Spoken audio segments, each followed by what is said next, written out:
without technical difficulties. I think not. It's our hallmark. It's just not the hallmark I would have chosen, but here we are. I think we scared away some people. Oh dear. Well, meh. Or confused them greatly. Who knows?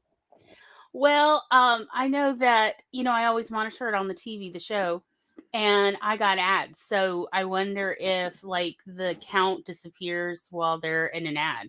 It's an interesting question. Mm-hmm. But who knows? Maybe it's just YouTube. Maybe it's just us. Maybe it's just us. Maybe it is just us. Well, Tom, it's December, and here we are. The end of another year, and I feel just as traumatized as last year. But we've had good things. We've really found a community that we feel so welcome in.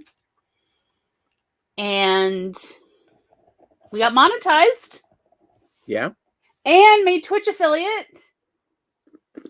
I mean, hey, it only took so much auditioning to get hired by YouTube and Twitch. Little did they realize what they were getting into. So Thomas here in the chat doing double duty because he knows how much I love to say it. And Megan is here, just took a refreshing nap. Oh, I'm so glad you had a good nap. That is wonderful. Carrie is here. Don't know how long I'll be able to watch. Hubby and Peanut will be home soon, but I'll definitely catch the after party and the rewatch. Oh, great. I can't wait to see you in the after party. CB is here. Hello, hello. Hello, Jennifer Brown. How are you doing? Yes, Twitch affiliate as well. It has been an amazing year. It is not the year I thought we'd have, but you know what? I'm still kind of happy with some of it. Like the personal stuff has been good. The global stuff, not so good. And look who we caught. We've caught a wild Amy. Yay! Hello, Amy. I hope everything's working. I can hear you, so already. Okay, well, good. Because, we got our technical difficulties on it. Oh, no. Oh, yeah, no. It's all better. And just because, I love the weather report. If anybody would like to let us know how the weather is in your neck of the woods, sure, sure. What do y'all say in Australia? Do you say because I guess not everywhere has woods there. Bush, is it bush, not brush? Okay, bush. Yeah, that would make more sense. Yeah, because it's bushy. We just got the one really big bush. Well, it depends where you are, because we still have the suburban areas and things True. where there's not many trees and stuff. But yes, I am pretend that there's nature everywhere, even though I know cities are real. I visited a few. Well, I live in actually quite a small city, so anything that is different from mine is massive, even in Australia. What you say a city is larger than every area in my state. Your tiny city is bigger than I think your tiny city has a population of more than a third of my entire state. Wow, okay. Actually, but our city is I think you can walk it in about an hour, the length of it. So it's I get what you're saying. It's more like city. Yeah. But for population, it's not as small as versus if you were trying to walk the longest from point A to point B in my town, which is minuscule in population compared to where you live. Yeah. It would take about an hour and a half, maybe an hour and 3/4. Wow, that's tiny. And it's, and partly, and there's paved roads everywhere. It's not like we don't have roads. It's just they just existed rather than planned. Right. Okay. They are winding. But yeah, it's so different because when I went to Japan, Tokyo, there's a train loop because their city is so huge. Right. Oh yeah. We've got one station. So exactly. yeah. Yeah. It's Yeah. interesting. Yeah. It is just 100% rain today here where Ooh, we are, and 65 nice. degrees Fahrenheit right now. It's 55.4 here. Oh, okay. So Yes. you've got it a little chillier. But it is 7:30 in the morning, so Fair, yes. you caught me at the other end. I've switched my days and nights around successfully. I'm so glad because my interview is tomorrow, and I was like, oh my god. We're so all yeah, I know. I was preparing, surprised Amy. about you just got showing up. up. Yeah, instead of going to bed, I'm now just getting up. So if I'm kind of Well, just then, turning on, that's no, why. you're doing great, Ben. You just Thank woke you. up. You're doing freaking fantastic, honey. Awesome. It takes me a minimum of 2 hours to like be able to string a sentence together that makes sense Oh, after I no, wake up. no. Like, yeah, Tom can attest. Oh, yeah. I try not to drive within an hour and a Oh, half of wow. waking up because like all of me is not yet awake. Yeah, I try to at least give it an hour, preferably. Mm-hmm. Tomorrow, I'm just taking an Uber. Excellent. So, See? saves me that. Well, we are all over here going to be rooting for you. Oh, I Definitely. hope so. I have been like sending you lots of good wishes and vibes. thinking of what to say every night before I go to sleep, and then when I get up, it's like been in my head the whole 2 weeks that I've had this. So I'm like, I just gotta implement it correctly and not panic while I'm there. So that is hard, though, isn't it? It's hard. I know. So, and I want to go look back in the chat and see what's going on. But since we're talking about interviews, real quick, I wanted to share a couple tips that is based in actual scientific research to help people in interviews, particularly when we're talking about, nervousness. Mm-hmm. Okay, so they have found, and these little motions work. They will last if you hold them for at least 60 seconds each. So you could go to the bathroom and do this, before your interview if you can. But you can do modified versions in a chair if you need to stay in the waiting room.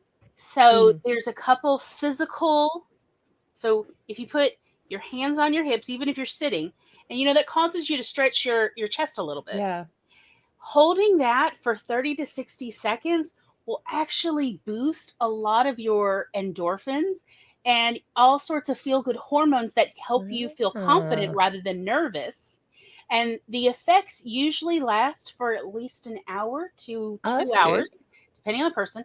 Another physical motion you can do, and this is also, again, this is all based on scientific research, is, when people pass the finish line when they're in a race or something, you go, if you literally stand there, legs apart, just like that whole, I've won the race, again, for 30 to 60 seconds, you will get this really lovely flush of hormones that will help you feel confident for a minimum of 60 to 120 minutes. So again, as I said, you can go to a restroom stall and do it. Nobody sees you. Yeah. But, so there's other motions you can do, but pretty much think about anything where you feel confident. Yeah, that's what I'm gonna do. I'm gonna take some deep breaths and channel it into confidence. Ironically, the whole look at the gun show, I brought the gun show with me. Again, if you hold it for 30 to 60 seconds, you will feel, because you will, like literal hormones, your brain will release hormones because your brain cannot tell the difference between faking it and actually naturally feeling drawn to make these positions. So it's like when you smile, you actually feel better. It is the same thing. Your brain can't tell the difference. So again, welcome to the gun show. And hold that, and you will feel more confident and energized in a relaxed way rather than in a nervous way. Science has found by doing blood tests of people, it lasts for about 60 to 120 minutes for most humans. So I just wanted to share that, since you mentioned interviewing, and I think it's just so important for interviewees to be able to feel relaxed and happy rather than nervous and like a little twitchy. It's like, that's no fun. That sounds like torture to have to go to an interview feeling crummy. So, and they found even people who were really feeling ill, like maybe they were recovering from a cold or a flu, people who had a really emotionally exhausting day prior. It didn't matter what was going on in their lives or their bodies. Doing these motions Mm-hmm. change the hormones in their blood. I should try it. Yeah. Right. So that's part of that whole positive psychology research of what does it take for human brains to feel positive. Yeah. And it turns out it's like the things that work for kindergartners and preschoolers are what And actually any work. image they ever paint, well, they ever draw Superman in. Mm-hmm. Yeah, so think about every single one of those poses. That's true. So all of those help your brain, signal to your brain to release those really lovely hormones that make you feel relaxed, yet confident and enthused without feeling nervous. I'd say just picturing Henry Cavill will probably just help it anyway. I mean, so. it could, yes. Yeah. Yeah. But no, I'll try the because I'll be in the waiting room and everything, so I won't be able to like lift my arms up into the air. But you could because I'm doing it right now. I'm sitting and I have my hands on my hips, and honestly, I actually feel better. Really, any pose where you expose your chest and stomach, and you take up space. Yeah. So like putting your arms out in any form is really what it takes. Is you take up space and you're not worried about being attacked, and your body goes, "Oh, I must be the one in charge." Yeah, that's true. That makes a lot of sense. Amy, Megan also brought up that posted the interpret your nervousness as excitement to help deal with the anxiety. Yeah. Butterflies, and it's just being excited. It surprisingly helps, and therapist told her that one. Oh, very nice. I think I've heard that before. Yeah. It sounds. All right. Well, thank you for the tips. Yeah. Hello. Well, yes, people saying hello to you in the chat. Oh, hello everyone, and thank you for the positive vibes. Yes, and CB says it's freezing cold, poured from the heavens pretty much all day here. Wow. Yes. Yeah, she's in the UK. Yeah, winter's. I mean, summer's hit us, so yeah, I'm not surprised winter's hit you guys. Well, and I would honestly expect maybe even for you for summer mornings to be a little bit warmer. Actually, I'm in a colder area because I'm in a mountainy area, so we get it 2 degrees colder than the city, so it sounds cooler, but it's actually probably warmer. Yeah, Carrie's got windy and gloomy, 51 degrees, but feels colder because it's been raining all day. Yeah, I think, Carrie, you just finished the front that has just come this morning for us. Apparently, though, the rain. We are getting your weather. Apparently, you're sending it over through the stream because it's going to be apparently raining today, and it's a top of 64. So, wow, it's coming through the camera. I would say it has been raining hard and then occasionally lightening up occasionally, but it's a lot of rain today. Like if you're in a flash flood prone area, wow, yeah, we've got a state that's having flooding issues. But then on Sunday, it's 87 on Sunday. So I mean, that's the hottest day of the week anyway. The other ones are a lot cooler. It's getting there. Yeah, but where I am, it's kind of known for crazy weather fluctuating all the time. Oh, so. I can see that. Yeah. Carrie says maybe she try that. She try it, the hands on the hips before next time to go to the doctor. So for blood pressure, one of the places where blood pressure will instinctively rise, people aren't aware, is if this area right here is tense. Okay. So if these muscles are tense, so if you gently press, if you gently press and it feels a little sore or it doesn't feel like anything, like you kind of tell it's overly stiff, that may be part of it. Part of nervousness is clenching these muscles right here. And so if you try to just gently press and hold for a few seconds, we're talking like literally you count to 5 or less. And doing that can help lower blood pressure because, again, that is one of the indicators. There's, is it right here, Tom? And then also the kidneys, right? Yes, it's in your neck. That's why a tight neck will raise your blood pressure a lot. And your kidneys, so your lower back, below your ribs, how tight those muscles are. What about that tenseness you get when you're getting your blood pressure checked? Because usually in the moment, that's when you kind of tense up. Oh, well, that's because you're holding your breath. Yeah. If you breathe, when you breathe out, your blood pressure lowers. When you hold your breath, your blood pressure rises. Makes a It's lot of just sense. part of your body's responses. Yeah. So when people get their blood pressure taken, they tend to hold their breath, and that will raise your blood pressure up. It's one of the reasons why when people are in the doctor's office, it tends to be higher than when they take it at home. Because when you're at home, you're just bored waiting for it to finish running. As I was just taking my blood pressure not even 10 minutes ago. But yeah, if you hold your breath, it will go up. No. Yeah. We're learning good, healthy tips. Oh, yeah. Well, that is essentially the whole point of this entire season of Awkward That's Simple Hours. good. I think it's a really good To season. share all our life hacks that we have amassed in our decades, and to give an opportunity for everyone else to share their life hacks or to ask the questions of like, hey, got any tips for this problem or this conundrum? It's like, yes, let's all exchange information. Megan says it's 60 degrees and cloudy in her neck of the woods. There are clouds in the canyon so thick I couldn't see the other side this morning. That is quite thick.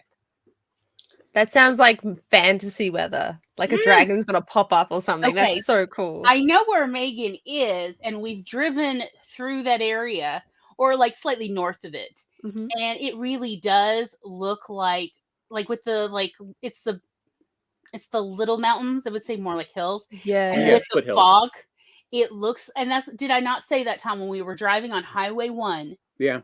It looks like dragons could come out of these clouds. It is so amazing. Like where I am, because we can see like a mountain, and then if it gets real foggy, it looks like dragons could just pop out.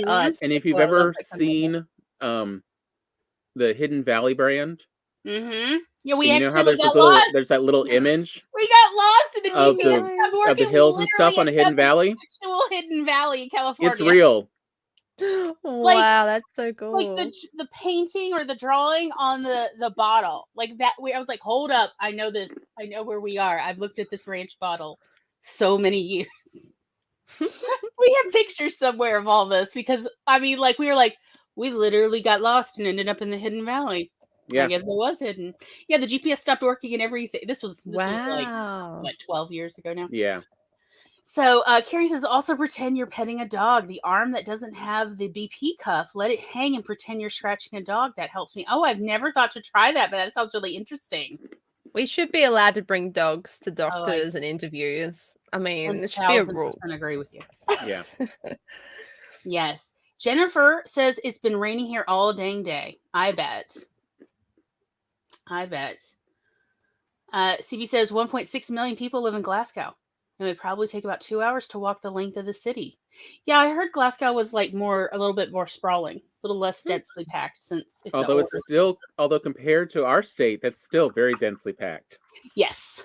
Again, let's see. So Glasgow has half of the entire population of the state of Mississippi. Has actually more than half, since there's now less than 3 million people in the entire state of Mississippi. Because we have brain drain. All right, so Amy? Sorry, I'm yawning. We don't have to. No, you're doing great. Bear with me.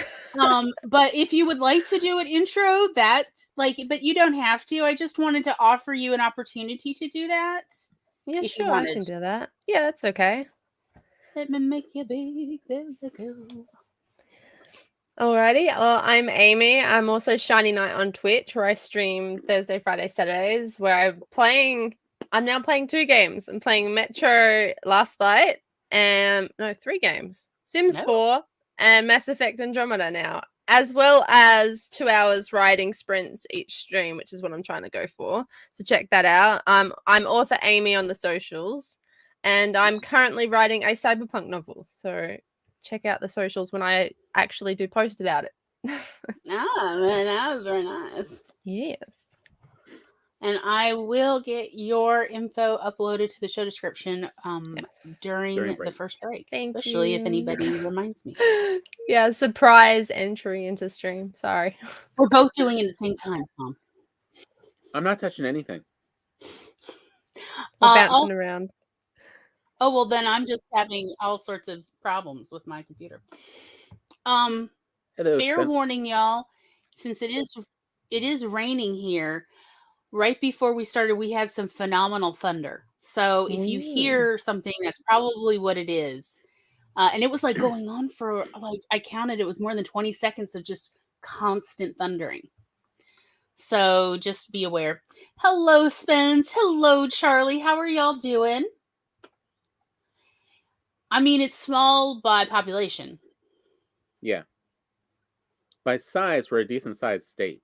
Yeah, I think we're a mid-sized state. But by population, yeah, it's like, anybody here? Yeah. See, we've got like our main city, and it's like this all over Australia. We've got the main city, and then we've got smaller, what we call separate cities, but they're not like cities. And because the states are so huge, and then you've got your rural towns. So it's like, so the population in where I am is 1.3 million. Mm-hmm. But I don't know if that includes like how far out that goes for the city. I don't know about the state, but that would be completely different because then we've got all the rural stuff. Mm-hmm. So, because our states are massive. Yeah, I was gonna say, I think Australia wins on state size for most countries. Yeah, like infrastructure-wise, I'm like, how did they cope? But well, half of it's not occupied. That's why. I've heard that before, but I thought somebody was just being shady when they said that. The centre of Australia is too hot and dry, and there's like nothing but shrubs out there. So there's barely, like, you'll get the occasional small town, outback town and whatnot, but it's not very populated. Most of the population lives on the coast. Yeah, I think of Australia, the center of Australia is like the hot version of America, of the U.S.'s Alaska. Mm-hmm. If you just don't want to see anyone, you go there. And you don't ever have to deal with another human if you don't want to. Yeah, so like people have died crossing the center of Australia. Oh, wow. Yeah. Well, this was like when they were setting up the telephone lines, I think, and they had a whole big team of horses and people going across. And yeah, it's like you got to plan that if you want to cross the center of Australia. I bet. Megan says just your state. I think she's talking about our state, Mississippi. Yeah, it's like a small town. You could almost know everyone in it, and you're not wrong at all. God. Like, there's no part of the state of Mississippi that we've traveled to where we did not meet somebody who we knew, even through Facebook. Like, literally, it would be like, oh, I know somebody who lives in your town. Do you know such and such? And we'd literally look them up on Facebook, see who their mutuals are, go, oh, okay, yeah, we share mutuals. I do know them. I've seen them at, whatever event. So yes, that is how small the state of Mississippi is by people. It is a small town joke. Meh. I've got the size of my state. I want to try and see if I can convert it to the imperial system. Megan says the city I live in is like half the population of your entire state. I bet. Yeah, you're not wrong. Yeah, because there's, I think now in the latest census, there's 294. 2,940,000 people, approximately. There's a bit less now because of the plague. Versus Carrie lets us know that Ohio has 11.7 million. So it definitely sounds kind of packed in there. Spence says it's a unique day. LOL, but not negative. And I haven't had to deal with any vomit. So, yes, knock on wood. I hope you keep feeling good, Spence. I can relate. I was dealing with kidney stones and bladder spasms today. It was not a great day. But there's nothing like looking forward to seeing all of y'all to like kind of help me cope and push through. So here we are. And Tom and I were chatting right before the start of the show about what we're going to talk about. And Tom suggested that we at least cover the quote headlines. So I wrote them down, which I shall now share with everybody. Let's see. Your gut makes most of your serotonin. So if it's not happy, you won't be happy. Picky eating can be a sign of an upset gut or sensory overload. Most pain nerves are in your skin. So if your gut is upset, it is hard to tell. And we will give you tips and tricks on how to tell when your stomach's upset since you can't go by pain. Microbes are our friends, so fermented foods are our friends. And we wanted to talk about food as medicine. And that's like our headlines for today's show. But that doesn't mean that's the only thing we're going to talk about. Because, like, have you met us? This is our at least 4th episode on food we've done. We try to do at least one every awkward sibling. Because there's so much to food. As anyone who's ever tried to cook has learned. Mm-hmm.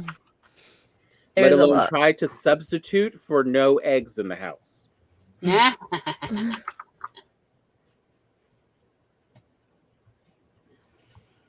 So yeah, I learned that one like a week ago, Megan. When I had kidney stones and just I could tell when I moved wrong and I pressed on that kidney. And it's like, oh, the nausea's coming. Let me go to the bathroom. Yeah, he was just walking around with a bucket for a while, a literal bucket. Oof. Well, the bucket used to have laundry detergent in it. You know, I mean, it's durable. We don't throw those things out. Yes, fermented food. It's time to get some. I agree, absolutely. Yeah. Up a glass, honey. Actually, the Mediterranean diet has been shown to be very, very healthy with the vegetables that in it, the vinegars, the yogurts. Like vinegar is actually and really good for your gut. Fiber. Because fiber is the little homes the gut microbes use to live in. Mm-hmm. No, fiber is very, very good for you. Oh. Yeah, extra points if you can make fiber taste delicious. Like, I mean, I'm not saying it doesn't. I'm just saying, like, it's even better if you can make it delicious. Well, that's the good thing about having, like, a whole fruit compared to having the juice of a fruit, because it's concentrated and it's the sugars. Whereas if you have the fruit, it's a lot slower, so you don't have as much of the sugar, but you get the fiber. And also you're getting a lot of the phytochemicals that are, like, attached to the fiber. Such as the pith in the orange is really like almost a superfood. There's so many wonderful phytochemicals in the pith and the little white bits that essentially hold the orange together. So, and Charlie, I'm so glad you're getting a bread machine. I wholeheartedly agree. You can pry my bread machine for my cold dead hands, y'all. I love my bread machine. I'm on my 2nd one, and I would be on my 3rd one, except Tom did electrical repair work to the cord. It was next to another device that kind of melted the cord a little, but Tom, like, used all of his electrical engineering skills. I don't necessarily recommend that for everybody, but it worked for us because I love my cheap bread machine. Although it is one of the most highly rated ones on Amazon. Yes, but it is cheap, and y'all, it works. It works for everything. I would love it. What is it? Is it the Oster or the Beach? It's Hamilton Beach. Thank you. We love it. Also, it's really easy to get parts. We've had to source parts every once in a while. And when I say parts, I mean the paddle. We misplaced the paddle for like a year. Yeah, bread does not agree with some people though, and for those, no, go find something else. There's lots of carbs that are delicious. Like rice. Look at ones that upset you. Yeah, rice, quinoa. I'm not going to say spelt because I hate it, but I mean, if you like spelt, I respect that. I don't like it. Or buckwheat. I see Spence also subscribes to the bucket theory. Yes, just walk around with the bucket. That makes sense. I see it. I may or may not have a bucket as well. It has a liner because, you know, cleaning. I know. Bread machines are underrated. I grew up with one and they're so good. It's the best bread you have. It is the best. Even, and then we're talking about, you could make the world's simplest bread. You know, flour, water, salt. And that still is so good because it doesn't have a bunch of the preservatives in it. Exactly. And it smells so goddamn good. Doesn't it? Oh my God. You can freeze half of it and it's still wonderful toasted. People just don't realize how the bread that they're getting at stores is not fresh by traditional standards. And when I say traditional, I mean 500 or more years ago. that it's not fresh. It's several days old already. So the bread that you're like, it's okay, because I used to not be into bread at all, and then I got a bread machine as a gift. It was a dubious gift, but you know what? It worked out well. And I was like, oh, this is what bread's supposed to be. Oh, never mind.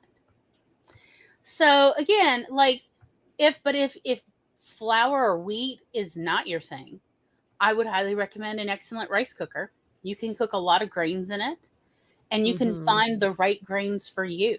And yes, while I may be possibly allergic to buckwheat, and so not a fan of it, buckwheat groats are wonderful in the rice cooker. I mean, Russia runs on buckwheat. So. Yeah, apparently you can cook a cheesecake in the rice cooker. Oh yeah. So you I've can heard. cook Yeah, a lot of things in the rice cooker and the bread machine. Actually, you can make jam in your bread machine, even when your bread machine is not technically programmed from jam. You can actually make jam. I found that out when I looked at the manual for our Hamilton Beach bread machine. Dear. They had their website. They had the manual, and in it they had like a bonus recipe making jam, refrigerator jam or freezer jam, where you're not using heat to seal it. You're not doing a traditional canning, so you need to keep it in the freezer till you're ready to eat it, and then you have it in the refrigerator for a couple weeks because it doesn't last as long since it was not hermetically sealed. But yeah, rice cookers are wonderful, and you can make so many things. You can make cake in a rice cooker. Yeah, with chia seeds, I'm just seeing Megan's comment. I bought some chia seeds knowing that it's health and all that. But I'm like, what do I do with them? I don't know what to put them in or how to eat them. Well, Megan, if you got recipes, I believe Amy is like literally opening the door. Literally, why am I saying that?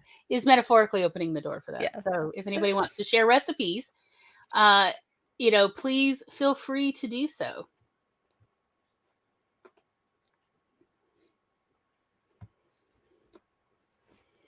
Love potatoes, yes. So good. We love to make potatoes in the pressure cooker because it's like done. Nice. And they have a creamier texture. I just saw Spencer's comment. That's great.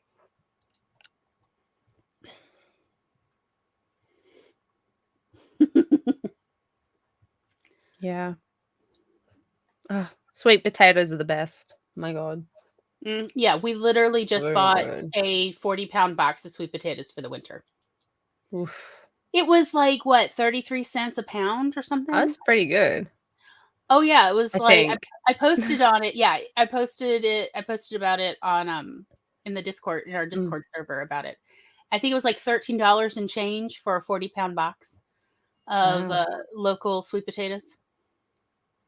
Nice. Because I believe, isn't it something like it's still 60 or 70% of all sweet potatoes are actually grown in Mississippi? Yeah, something like that. Oh, cool. Yeah.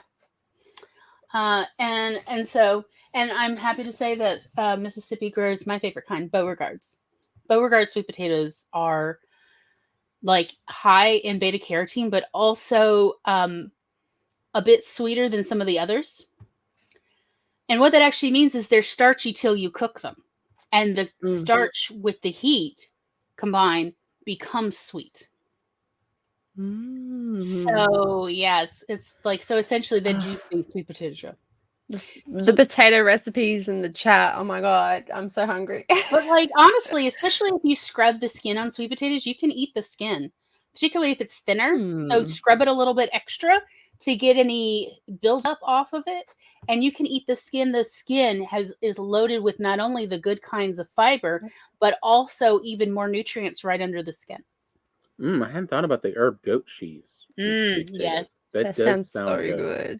Yeah, we do love our boursin here, which is this wonderful French garlic chive cheese. Oh, y'all, that is my crack. My crack is French cheese, a particular kind of Alpine French cheese. Megan says 3 tablespoons of chia seeds, half a cup of water makes an egg substitute. I did not know that. I know that you can use cornstarch to substitute for an egg in like baked goods. Okay. Which you are without.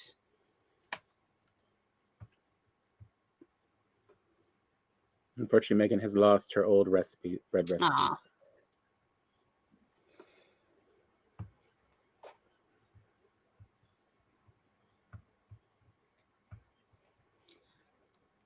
You can toast on the broil setting in your oven. Just you probably don't want to close the door all the way, and you want it on low broil.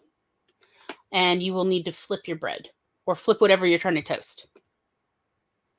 But yes, you can toast things on the low broil setting in your oven with the door cracked open. And when cracked, I mean like this much open or more, because you don't want the bread to get too hot. So that's why you're leaving the door open.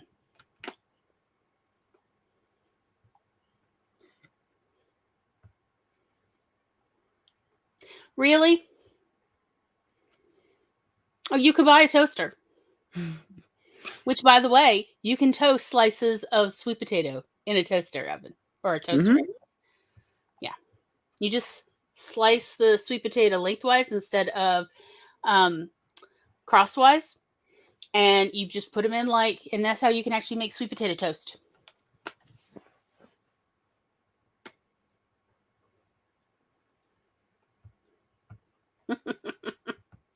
I highly recommend toaster ovens. I love them so much. Yeah, that's one of the things we'll also talk about at some point as well, that I forgot about, was the self-managed cooking devices. Mm-hmm. Are your best friend. Oh, yes. Welcome to the future. Mm-hmm. Use the future. Yeah. We have found wonderful success with countertop ovens, partly because you can set the timer on the countertop oven and walk away. Like, oh, this is supposed to cook for 20 minutes. Set the timer for 20 minutes. Go do things. Guess what? Your ADD is not your enemy today because the oven turns itself off. Your food did not get burnt. Yeah, that's a good thing with the rice cooker too.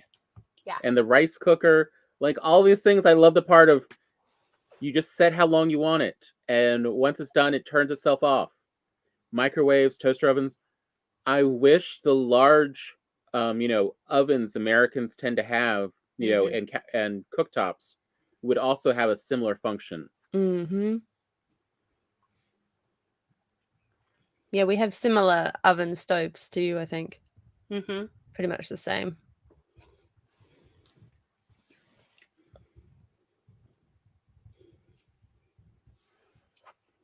So, Tom, what you want to start talking about?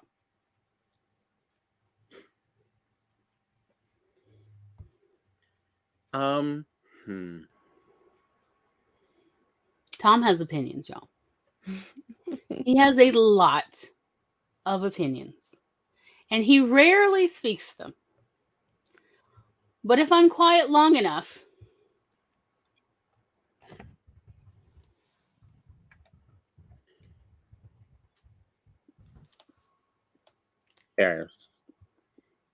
We're trying a new thing where I'm gonna post. I'm just trying to make a message for every time we change discussion points, so anyone who comes in can see a pinned message for what are we currently talking about.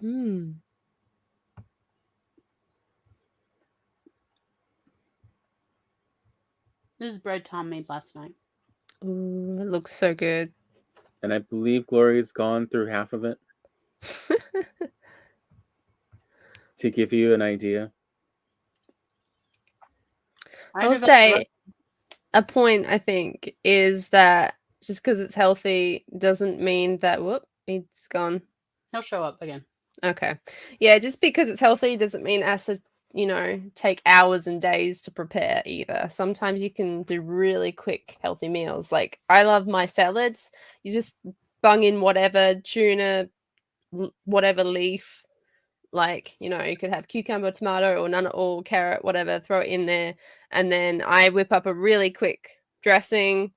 It's heaps cheap, just balsamic vinegar, extra virgin olive oil, maybe salt and pepper, and then you're done. It's like super quick. You don't have to even turn the stove on. It's like It's a really good got back from work but want to eat healthy meal.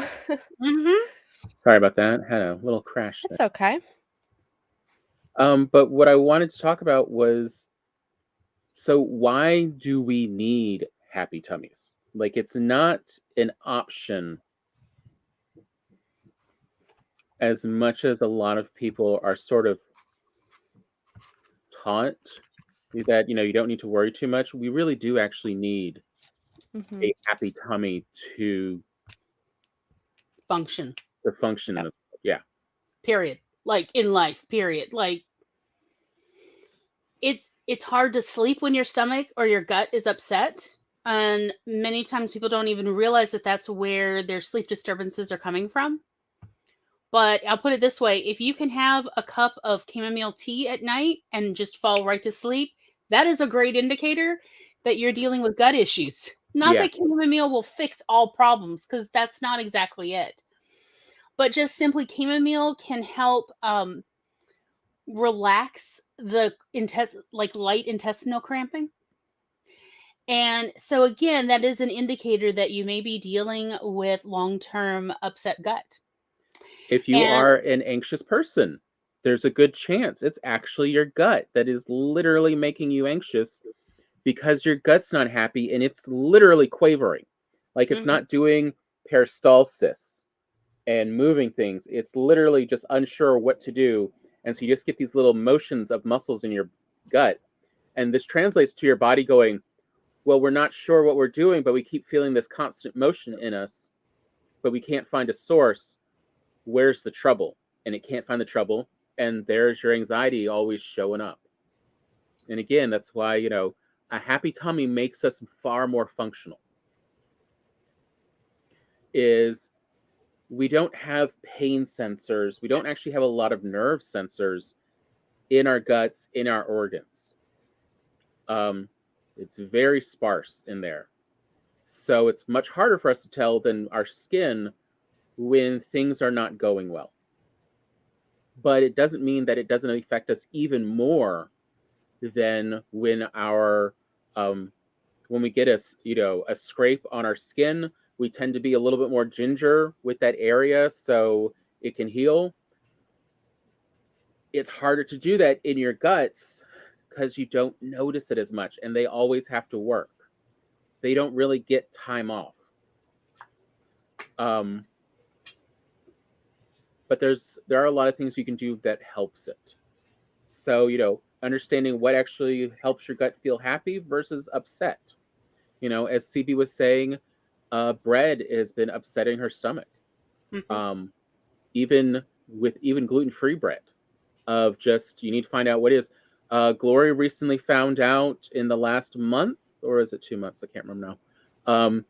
That a lot of the emulsifiers they use in modern food chemistry. I actually figured it out in August, and it's just been recovering because it upset my whole flora and fauna system.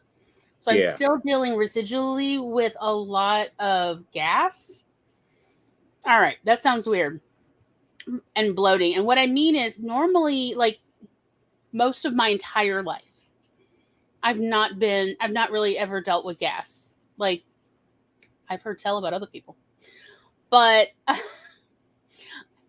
don't really have gas. And this is one of the very first times where I've been dealing with, like, all summer, a lot of intestinal cramping and a whole lot of gas. But when dealing with intestinal cramping and upset BMs and everything, it like becomes kind of dangerous. So like, you don't want to accidentally let one go and find out it wasn't what you thought it was going to be. So that's how you know you've gotten, you're a real adult, is when you suddenly realize that you can never trust passing gas ever again. Is you're like, you reach your 20s and you're like, hey, I'm great, I'm an adult, everything's fine. And then you're going to, a few years later, realize, wait a minute, it feels like gas, but is it gas? Sometimes it's not. My body lies to me now. Right. And so I was searching for what could be it, and I actually came across by accident. So let me back up. This strawberry birthmark actually goes under my skin all the way almost to my ear. And it's called a cavernous hemangioma. If it were inside inside of my organs or inside of my body rather than on my skin, it would be an angioma, but it's a hemangioma apparently. And most other people with angiomas, it's in their brain or it's attached to an organ. And in 2017, a study came out finding that they could cause angiomas in mice. And then when they fed them emulsifiers, emulsifiers that are found in food, it caused generalized inflammation, which led to excessive leaking of the angiomas. You do not want blood leaking out of an angioma in your brain, or frankly, apparently, even on your liver. You don't want just blood leaking out into your body. It's bad. It's so bad, apparently. I mean, yeah. I'm not skeptical about that. I'm just apparently it's super, super bad. I am one of the very lucky ones. My angioma leaks by I get a nosebleed. That's it. I apparently didn't know I should be grateful for this, but yeah, that my nosebleeds are not caused by high blood pressure, it turns out, because having my own cuff, I could check at any time I had a nosebleed. Blood pressure would be great almost every time. It was caused by generalized inflammation. And it was through that we started looking at this summer, we looked at all of the emulsifiers in the foods we had at the house and found out that it was, for me, carrageenan and xanthan gum and a few other emulsifiers specifically. Only in the past You're muted, year, Amy. In the past year, carrageenan has been added to so many more foods in the grocery stores. Why is it in heavy cream? The ingredient in heavy cream should be heavy cream. You don't need anything else.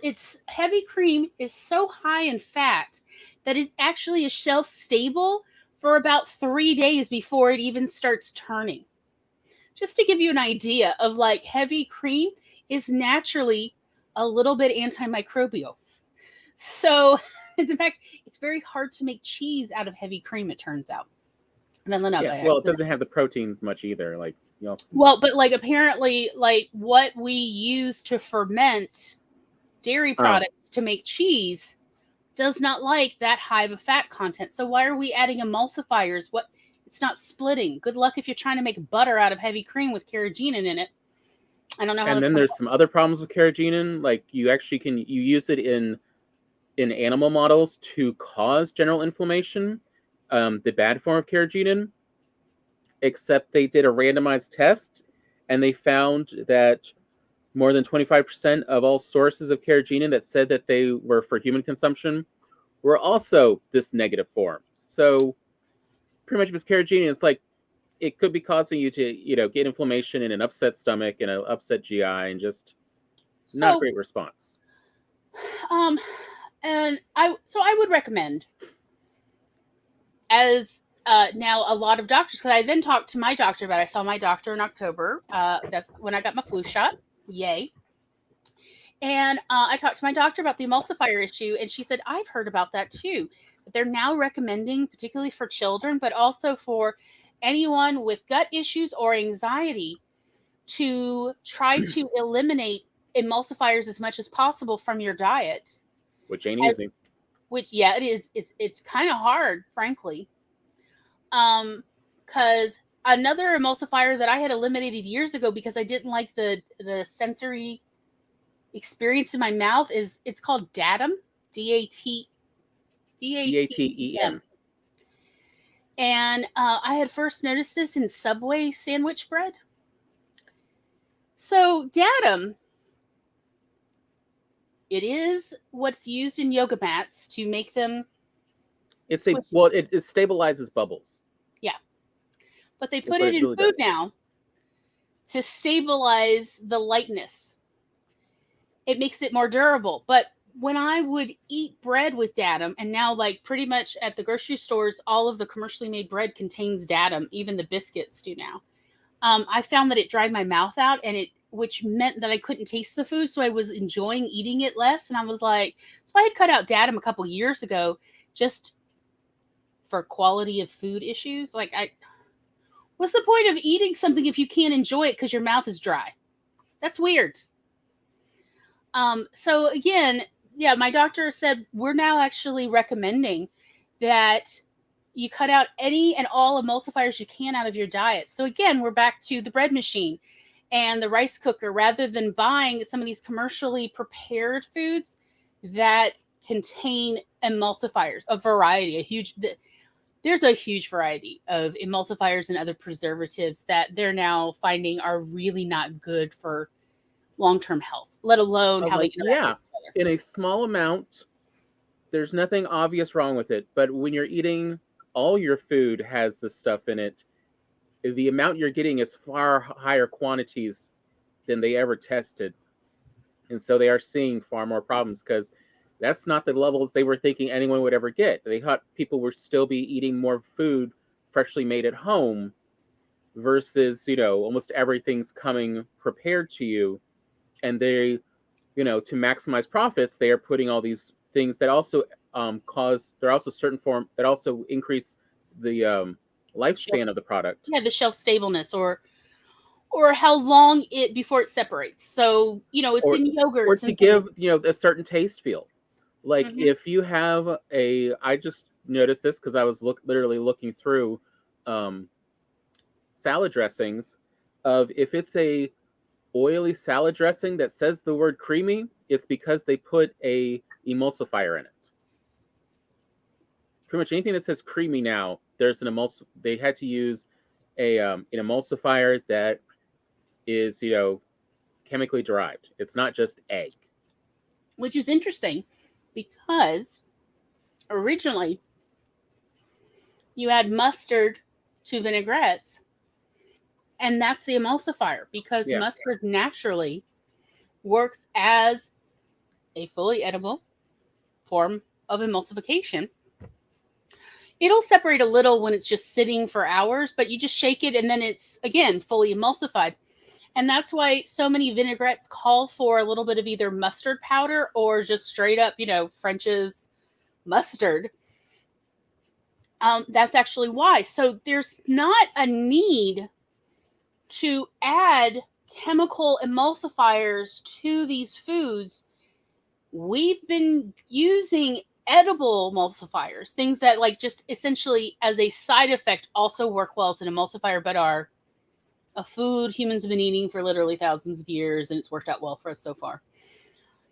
We've been doing that for ages. So it's, I don't know. I have conflicted feelings about it. But again, we have some excellent vinaigrette recipes we could share. Yeah, eggs. But yeah, eggs are emulsifiers. Mustard is a great emulsifier. It is. And then, the starches we see in cooking, when you heat them up and they gel, also act as good emulsifiers. Like cornstarch. Yeah. Arrowroot. But, they want stuff that's a little bit easier to work with in an industrial process.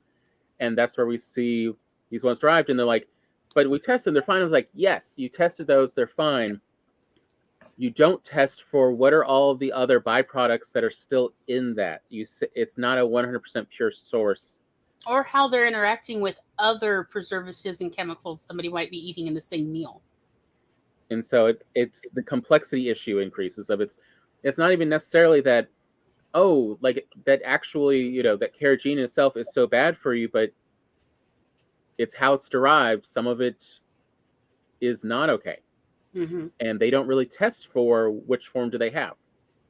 As we've seen, nowadays, businesses are on a quarterly response.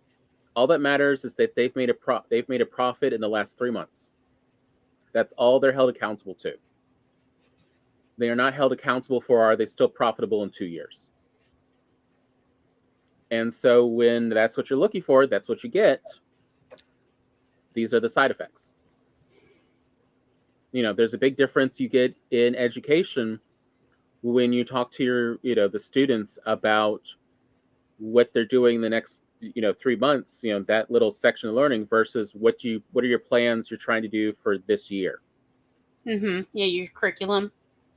What is your overarching themes that you're teaching versus chapter lessons, weekly lessons, and the 9 weeks. You can get case in point, you can get students who have all A's throughout the entire year, but they've learned nothing because it was not designed as a progressive to build on each other knowledge. It's just that they learned it that week and you tested it and it's done. That's actually the issue with rote memorization in education, and why we moved away from that starting in the 60s and 70s in America. It was found that rote memorization, where you just memorize, whatever we're talking about, the times tables or facts about anything, mitosis. If you just memorize them without having a deeper understanding of what is happening, what is the process, how do you multiply all sorts of strange combinations of numbers, what is, chlorophyll and how does it function in plants? If you don't understand the why behind it, it's much, much harder for a human to recall it months later after they're no longer studying that. That is the issue with memorization, rather than really teaching the why and the how and the what behind processes. Hence why, yes, so many middle-aged and older Americans don't really have an understanding of how science works. I'm not saying that young people necessarily have a great understanding of how science works, but it's more older people, I'm just saying. Because I know the education they came out of. I know what American curriculum was. Partly I experienced some of it, and partly I was taught in the education program at my university what it was like before and why we're not teaching that way anymore. My instructors were very clear about why we are not teaching like that anymore. Here we are seeing the effects. Is it true that in the US, school curriculums aren't standardized? That you really do have to go to a really good, esteemed school to be able to get the better education? So actually there is federal curriculum and there is state curriculum, and every single state has curriculum that is essentially based off of the federal curriculum, but they're maybe adding in, like, such as state history and other things, so it's more of an add rather than a takeaway of the federal curriculum. Okay. But the federal curriculum is very minimal. It is a basic, sort of a bare bones idea. Not that it's like that bare bones. It's actually a fairly good federal curriculum, like as far as all the subjects that are covered, and specifically within each subject, all the things that need to be covered on a deep understanding level, not just, oh, you need to know how trees work. It's no. It is more in depth than that. The issue actually is in the teaching of teachers of how to make lesson plans that follow the spirit of the curriculum, rather than just being able to check it off and say, well, we covered it, so if they don't recall it, it's not my fault. That is the problem. And when you're paying teachers so little, you're not going to get the best of their generation. You're going to get the people who couldn't hold a job elsewhere. Yeah. So, but the more money that oftentimes though in the US, the more money a school system has, which varies by state how it's allocated. Some it is equally allocated, others, there's a lot of different formulas.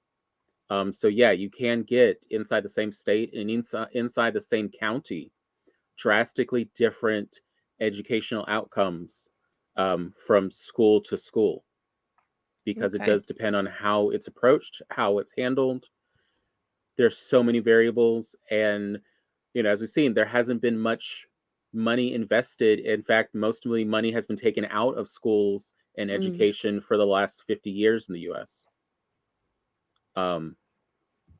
based on all budgets. So yeah. There is definitely, it's complicated, but it's not entirely incorrect. Okay. What you've There's heard. more to it. Yeah. Yeah, there's nuance. That's the issue with any complicated problem, is there's not a simple explanation of the problem, and therefore there's also not a simple explanation of how to fix it. It's more of a lot of stuff. The American public education system was established in the 19 teens to prepare Americans to work in factories. And that has not changed in over 100 years. So that's why the bell rings, is to train children on how to respond to bells that tell them when to stop what they're doing, when to go to another room, to start a new project or new lesson. Like, this is to train people in factories, only America doesn't really have that many factory jobs anymore. But we're still training little Americans. Yeah, it's similar here. I agree with Megan's point. It's definitely the same here. I would always get in trouble because I did think for myself. And teachers didn't like that I challenged them, and they didn't like that someone could challenge them. So they purposefully, starting in the 60s, politicians made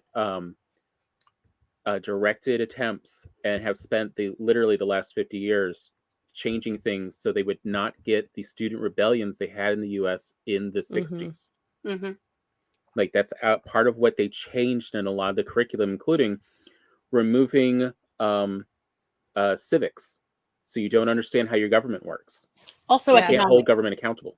He used to teach economics, not home economics. I mean, that was too, but like actual economics in high schools in America through the 60s, and then they stopped. They removed those on purpose. That's a whole thing. Cyberpunk. It is very dystopian. I absolutely agree with you. But we definitely do need to go on break. Yes. Real quick, though, I did want to just respond to two things. Well, three, I guess. CB says that carrageenan has been banned in the EU and the UK, because it is notably problematic and causes more health problems. Mississippi is responsible for most of the flour, quote unquote, that is in pre-shredded cheese. When they say cellulose, the cellulose, that's from pine trees in Mississippi. It's specifically Mississippi pine trees. They're just the same. So when you see cellulose as an ingredient on your food, that more than likely came from. Also, anytime you see acetate, that more than likely came from Mississippi trees. Yeah.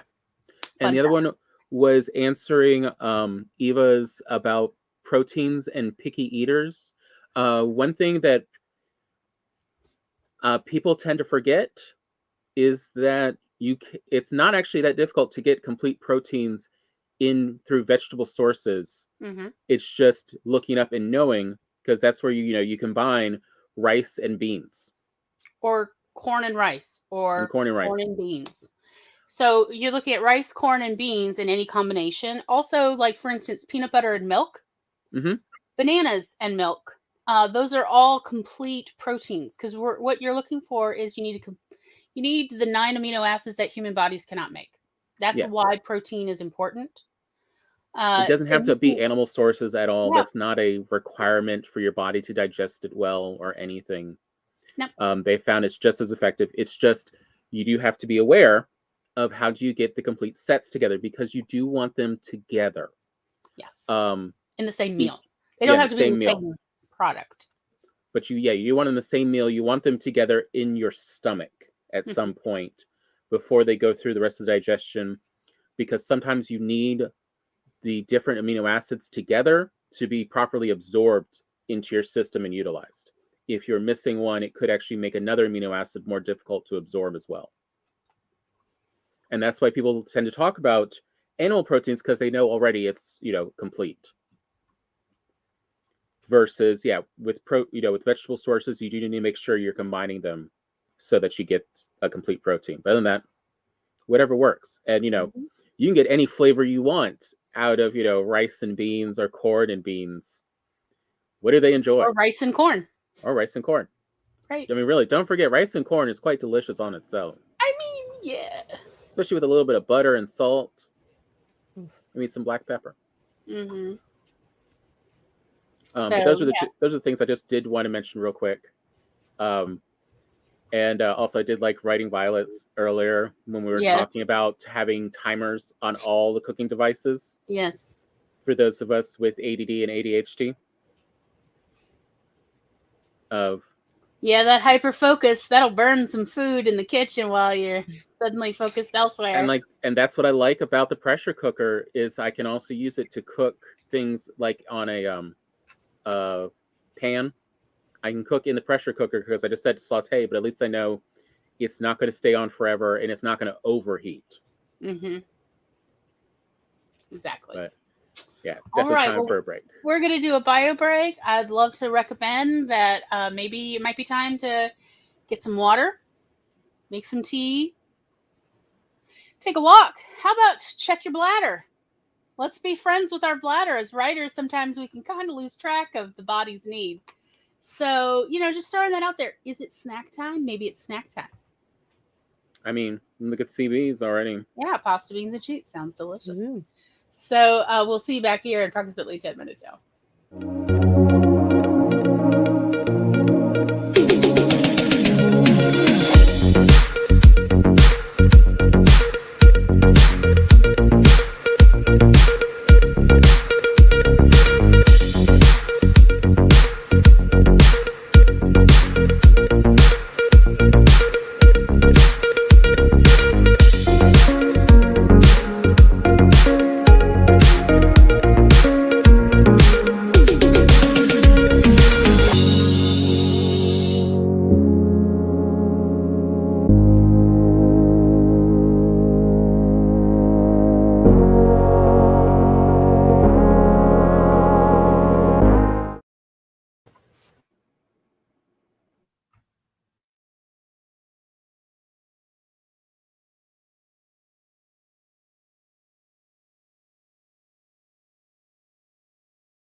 Mibbity beep, mibbity beep, mibbity beep, beep, beep.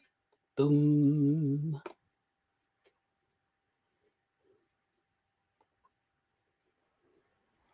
Hello, hello.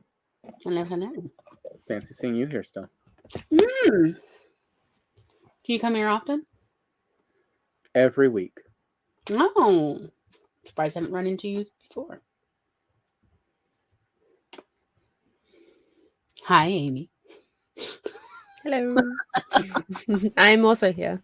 How's it going? Good. Just it's setting in that my interview's tomorrow, and I just had to like minor panic for 2 seconds and then got it together also again. accept that that's excitement too. It is excitement. I think not just negative, it's a lot of positive. Yeah, it's because it means a lot and I want to get it. It shows how much I want to get it. So, yeah. I have the tag. Yeah, exactly. Definitely. Good Very so long ago, I don't want to mention what year. There used to be this Starbucks commercial that I will admit that a solid 2-3 years I would play in my head. And was it Roy? Yes, Roy. And it was, I think, for like double shot espresso, the can ones. But essentially the concept is this guy. And it is, I can't remember the band. It's not Journey, but it's somebody from the 80s.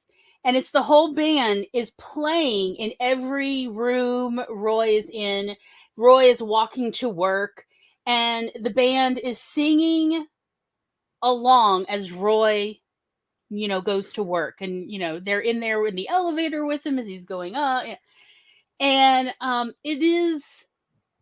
would play it in my head of like, yes. I loved it. But just to get myself pumped up of like, yes, it's gonna be great. Seriously though, listening to a really good song like that, especially before an interview or something that makes you nervous, is probably a good idea because it gets that energy into a positive kind of channel. Yes, I agree. Very important. So like, what is the kind of music that gets you pumped, gets you like happy, excited for something that like you can't be sad listening to? It won't work. Every time you hear it, you smile, you start bopping along. What is that? That would probably be very helpful. So here we are in the second hour. And Tom came in here and was like, hey, how about we talk about how? So how, Tom? What is how? How to eat better? How to eat well? Is that what you're talking about? No, I was thinking first, let's talk about, and for some of us, it's harder to understand, it's hard to outgrow what we were taught growing up, but why we need microbes in our gut and why we need to eat fermented food. And especially at some point, in the Western world, at least, in your first 20 years of life, you're going to use antibiotics, probably broad spectrum antibiotics, at least once or twice, just in your first 2 decades. And what broad spectrum means is it's going to kill off a lot of the microbes in your body. Not just the bad ones that are making you sick, but also the good ones you need to help you absorb a lot of nutrients. And so we need to rebuild that. I mean, that's actually part of what they discovered the appendix was for, is so that even when the system speeds up a lot and it just rushes through you, it clears out a lot of gut microbes too, as well, when you get diarrhea. And your appendix is actually there as a safe harbor to return the gut microbes when you lose them like that. But with the antibiotics, a lot of those are also killed off. So you need to bring in an external supply. And that's where you need to look at what kind of fermented foods do you enjoy and you can enjoy, and that you need to enjoy on a regular basis. That's why yogurts. Gloria and I remember way back in the 80s, they would pasteurize all yogurts before they left the factory to extend shelf life, but it meant that there was no healthy gut microbes in your yogurt, versus now they don't pasteurize it afterwards, after it's been inoculated, so that it does actually build up your gut health. That's why they talk about it. What are your thoughts about fermented foods? Are there any that you consume or you enjoy? You're muted, honey. God damn it. No, I definitely agree. Yogurt is one of my big go-tos. And especially if you're not feeling the best, it's super easy to eat as well. And it tastes goes good. down You can put smooth, it with, doesn't it? yeah, you can put it with so many different things. You can put it with fruit or sugars or whatever. So yeah, I definitely like yogurt, like, especially the Greek yogurts. Oh yeah, I love that. I know in Japan it's a some people love it, some people hate it. But natto. Oh no, I knew you were going with natto. Oh yeah, it's apparently extremely good for you. But have you ever had any? Yeah, I've had some. What did you think of it? I didn't mind it. I could understand why people don't like it. I think if I had it more, I'd probably get used to it and like it. But I mean, I also like most like things, food. it's acquired. It's an acquired taste. Yeah, definitely. Especially if you don't grow up with it. But I think, I could probably get used to it. So Megan asks, what does it mean if you don't have an appendix? And the truth is, they have, studies and science has now shown that you are more likely to get sick, and it is harder to recover from illness. Yeah, I think I want to say this is years ago, so the problem is I've slept since then. But like in the 20 teens, that they were finding C. diff is more common infection, like that requires hospitalization in those who've had their appendix removed. And that's part of that where the appendix keeps essentially a snapshot of your gut microbe city. And so anytime, your actual gut flora and fauna get decimated, the appendix then releases it to regrow. Essentially it's like the microbe seeds, if you will, of like your particular microbiome footprint, if you will.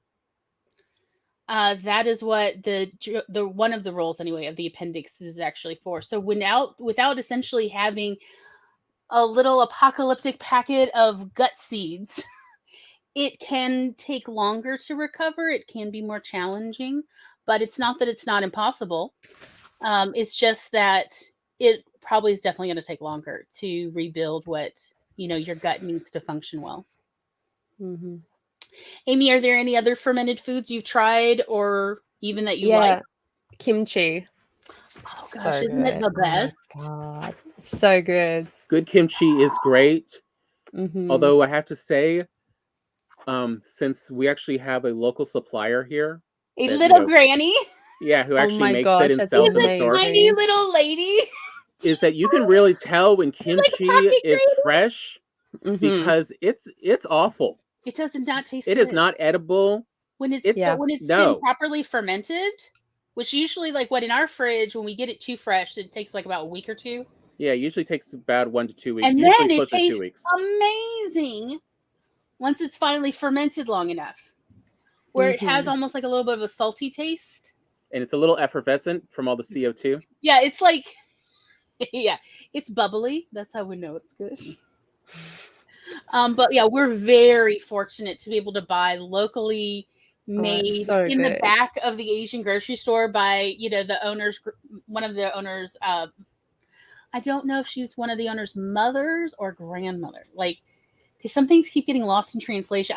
I know the owners of the big Asian grocery store here because they use the library. I would like see them. I'd be like, you should come. We have summer reading program and it's free. Who doesn't love free? So yes, I got them into the library. They're like, wait, we can use all this, like all the children's books. And so I was able to get to know them better. But yeah, like it's either one of their mother or grandmother who's like this tiny little lady in the back who's making all these containers of kimchi, and it is amazing. To answer CB's one about the tonsils and spleen, your tonsils are more of just same as your white blood cell system. Yeah. Because it actually is literally part of your lymphatic system. So it does mean you are a bit more prone to head and neck colds, Although you have more than just the tonsils people Yeah. see if you open your mouth when you are dealing with an infection and you can see your tongue. So that's one set. There's actually 3 pairs there's in 3 your sets. mouth. So it's not as problematic when they take your tonsils out. Actually like a set under your tongue. If you lift your tongue up and look in the mirror, it looks like there are these little balloons, tiny little balloons under your tongue on the sides. Those are also tonsils. Yeah. So it's not as problematic with the tonsils. It's just a little bit different. Your spleen is more about your extra red blood cells. Yeah, that was about heme. That's where you store. So let's say, you know, you're out hunting mammoth or something and you get accidentally gored by, I don't know, a wild boar or something, and you're bleeding a lot. Now, but you don't bleed out. They're able to staunch it. They, you know, your friends who were out hunting with you tied you up. You're okay. But you feel lightheaded because you don't have enough blood anymore. That's where the spleen comes in. Because then the spleen then dumps a whole bunch of heme into your system so that you can rebuild your blood quickly to recover faster than if you did not have your spleen. That's the purpose of the spleen, at least as what we know now. As I said, science is ever changing as the technology improves and we can study more. So, but that is the last I heard about what the main function of the spleen is for. Yeah. So it helps doing a little bit of cleaning up of the blood. But its main one is just it stores extra blood cells for when you need it. So you could be a little bit more prone to, if your spleen's not working or there's problems there, you are a little bit more prone to anemia. But it's like it's the health potion in your backpack. Yes, actually, yeah, it's kind of cool, isn't it? I mean, it's one of the reasons why horses. Thank you, Amy. Just I love it. Perfect. But it is also one of the reasons why horses are able to run and do the endurance stuff they do. It's amazing. Yeah, the spleens are enormous, and they've literally tested and seen that when they're running for long times, the spleen will literally just contract and squeeze all the blood cells out, and so they almost double their red blood cells while they are under high activity, so they can transport a lot more oxygen and nutrients. It's pretty cool, actually.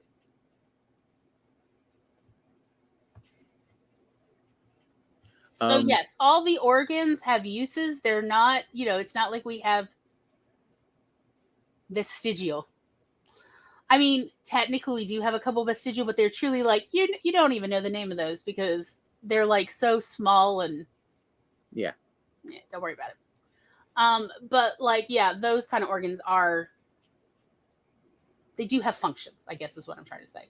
By the way, I just want to point out, Tom posted the link so you all can enjoy my fantasy life, my rich fantasy life of, that's right, I internalized this commercial for several years. It got me through the last couple years of my teaching. Get myself pumped every day. Aww, the bunny has come and joined the room. My bunny had a visit. Oh, hello, sweet baby. Oh, by the way, I did just I did look it up. Oh, so soft. The Spence was talking about the gochujang. Yes. That is the red paste, the spicy red paste they use to make kimchi. Ah. I mean, it itself is also fermented. And there's a wonderful channel on YouTube, Aaron and Claire. I believe it is called Aaron and Claire, like Aaron and Claire. And they are a Korean couple. And he always is making all sorts of foods to please Claire, but also to like show people how you can cook really lovely food at home. And he has, I think, not one, but 2, maybe even 3 videos now on all sorts of things you could do with that enormous pot of gochujang in your refrigerator. So good stuff. Also, he's kind of fun. I just, you know what? I just find him very watchable, y'all. I'm just fine. I mean, if you need to know like the power of fermentation, don't forget, without fermentation, there's no chocolate. Amen. True. Cocoa beans, fresh from the pod, even just dried, are awful. I've tried it once. Miso I paste. felt betrayed. Yeah. Yeah, it is not at all. Ah, yes, there's Spence's Yes. gochujang and red miso paste. It's food of the gods. Yes, I bet. Miso is so good. Jennifer says that bunny looks like the one my sister had when we were kids. Oh, no, she's a sweetie. She's a big sook. aw, buns. But so also, and there is an anime but about it that I loved but has never been dubbed. So, but if you're okay reading subtitles, I highly recommend. And of course, that's when my brain just blanked. That's okay. Everybody's just enjoying looking at the bun. Yep, they are. See, this is also good for you. Cuddling fluffy Yes. things. Yes. Oh, it's definitely good. You want low Definitely good. blood pressure. This is how you do it. Yes. Pocket bun. Mm-hmm. Oh. That is so cute. Mm-hmm. Moyashimon. I'm sure Tom will post a link soon. Yeah, I'll post a link. Yeah, Tom talks about this anime a lot. Because it goes over like all the different fermented things, as well as because what it was really trying to do is, Japan was, notorious for decades for just how clean and antiseptic they lived. And they noticed they were actually starting to have more and more health problems. And so they did more research, and they realized that's part of who they led the way in many ways in finding just all the power of gut microbes and everywhere. Like, you need microbes on your skin. As Gloria loves to talk about, it's not about cleanliness as much as it is real estate. You want to stay healthy, make sure there's stuff already living there, so no bad pathogens can take up residence. That's why kids tend to be healthier or have less allergies if they grow up with animals. Yes. Because or also play in the dirt outside. Just go play in the dirt. Any dirt. Because the dirt... I say any dirt. Not dirt like from chemical industrial. No, I'm talking about But garden dirt. Thank you. Yes, that was the word I'm looking for. Garden dirt. Go play in the dirt. One of my very closest friends, you all know her, Unity. She has 2 daughters, and when they were much younger, they kept getting colds. They kept getting sick all the time. They were just bringing home everything, and she's like, I don't know what to do, but I know it cannot be good for them because their behaviors were they were getting much crankier all the time, and they were irritable all the time, and they had a lot more sleep disturbances. And I was like, plus they were having a lot more allergies too. And a study had just come out. This was when I was in the education program, because we talked about it in class, because I brought it to class, because it was a study of German children. And they had tried this program for many years about... They took children out to the country to a horse farm, or the other split control group was they did in-city field trips, because these were all city children, city students. And they found that the children who went to the horse farm, I think it was once a month for like 2 or 3 years, the entire group, their allergies almost became non-existent.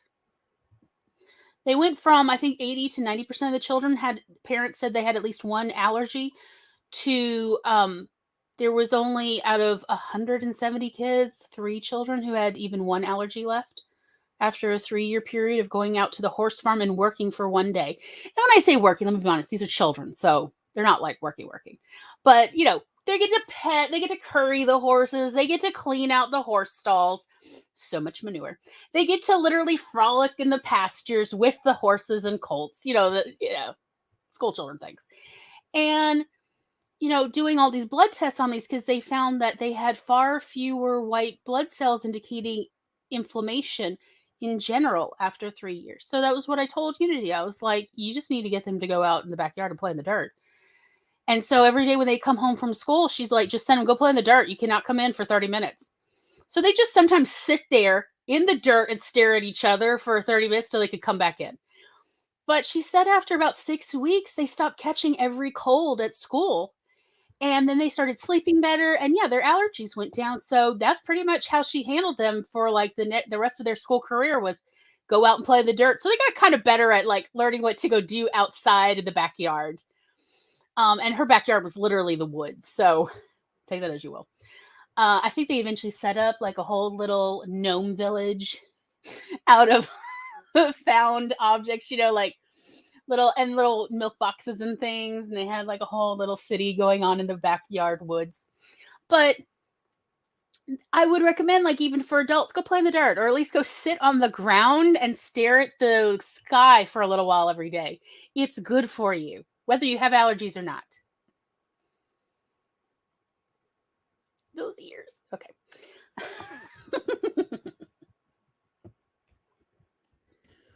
But there's a lot of different kinds of, and one of the things I liked about the Miyashimon anime as well was they talked about fermented foods from around the world. Mm-hmm. There's, everything can be fermented in some way. And yes, some of them absolutely awful. Do not recommend. It's just for people who just really like things that smell insane. Are you talking about balut? Oh, no, I'm not even. No, balut doesn't even rate on this scale. I mean, it is its own kind of weirdness.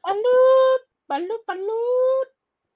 I still love that. Quick fact, I love it, is in the Philippines, it's, a, cooked, duck egg that's, about 2 weeks from hatching. In Malaysia, next door, it means betrayal. When we found that out, like, I was just like, the balut lady, she's singing betrayal through the streets with her duck eggs. Yeah, that is one food I will not touch. Yeah, I no. Somehow I ate it just fine, but I woke up the next morning and my body just had this, no, I am not happy that you even tried that. Get rid of it. And so did not try again. Yeah, I wouldn't even do it once. No, I couldn't. I haven't done it. I like the lady's song because she would walk through the streets. Mm-hmm. And that was it. That was all her little song was balut, balut, balut, balut, balut, balut. And I just loved that little sing-song melody she had. Mm-hmm. But it was like, oh no, lady, as good as your melody is, you are not. No, thank you. Thank you, but no, thank you. Although sometimes she would knock on our door to see if we wanted any, because some of the other, when we lived at the Institute, some of the other folks did enjoy it. And even when no one else was home, it was like, would you like tea and a snack? No, I'm not going to buy your balut, but you could have some tea. So she'd usually come by to like have a little rest in between her route. But yeah, like there's all sorts of fermented stuff. I know that not everybody is into fermented foods, and I get it. I would like to recommend, though, that still try some and try multiple times rather than just one. Well, I tried it once and I'll never try it again. It's like you need multiple exposures to actually know if you would enjoy it or not. And also with yogurt. Talk to people. Also talk to people and find people whose taste you like similar things to. Because you find someone who talks great about something and you don't like the foods they like, guess what? You probably won't like that one either. Exactly. But like, case in point, as Amy brought up, yogurt. Mm-hmm. There are so many different tasting yogurts depending on the brand, the method they use to make it. The part of the country you're in, honestly, or, even a different country. The flavors, like my cat, Andy, she loved lime yogurt. God, she did. Like the rest of the yogurts, she could take or leave. But lime yogurt, all I had to do was peel the lid off of it. And I would go, Andy, it didn't matter where she was in the house. She could be hiding in the back doing her little, I don't know, stalking spiders. I don't know what she was doing. And I could just hear her running up. She's like, yes, give me the lid to lick. She loved lime yogurt. Loved it. Megan says, my boyfriend and I have similar tastes, but he puts ketchup on literally everything. I mean, on the other hand, ketchup yogurt? is, as some food scientists have discussed, there's a reason why people like ketchup. It is all the main tastes together. Mm-hmm. And like it does have spices in it, even like it's a melange, so sometimes it's hard to detect. But American ketchup at least definitely has some like a spice blend in it that's specific to what Americans interpret as tomato ketchup. So there's like clove, and sometimes there's star anise. There's a little bit of sometimes ginger and things. So there's lovely spices in there. So I can understand a love of ketchup.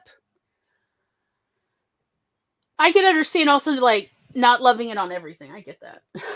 So, although having talked about that, having mentioned that, quick aside, on my little journey, someday I'll give a little TED talk on this. Mm-hmm. But growing up, I always loved tomato-based foods. So, like, I loved Prego with crackers, like just anything that was roughly, pizza analogous.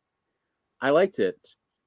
And talking with my doctor and then doing more research, eventually what I realized what it is I like about it is lycopene and tyrosine.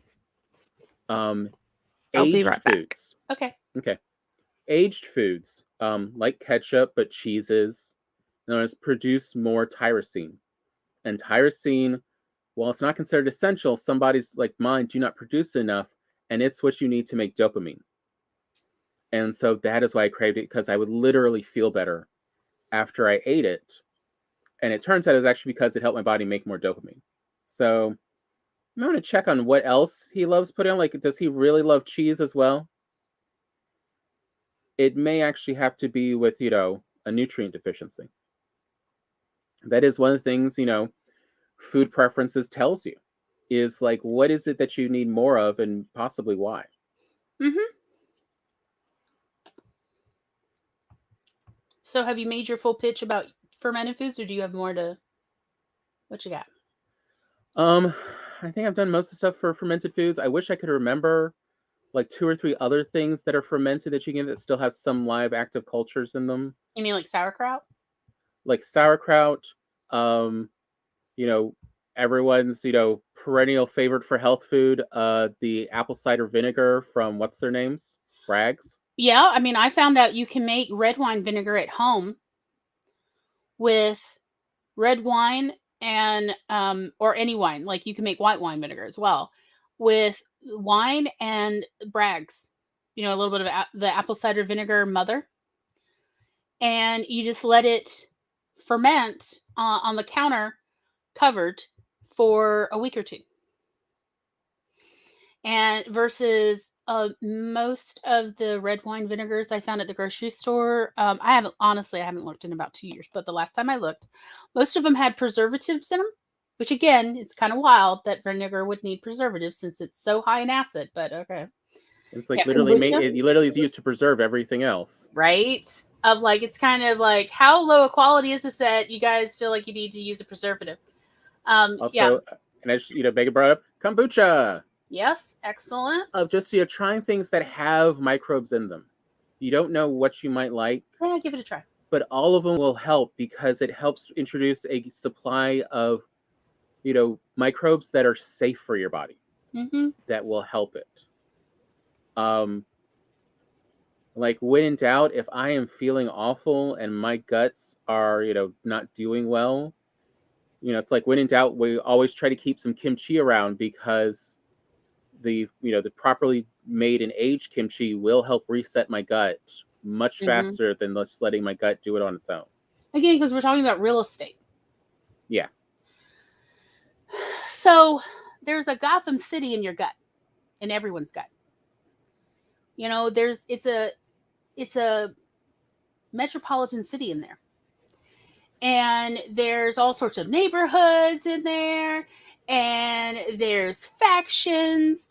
And yes, the microbes in your gut, various strains, will self-sacrifice to allow a better strain to proliferate, because again, it's always about real estate.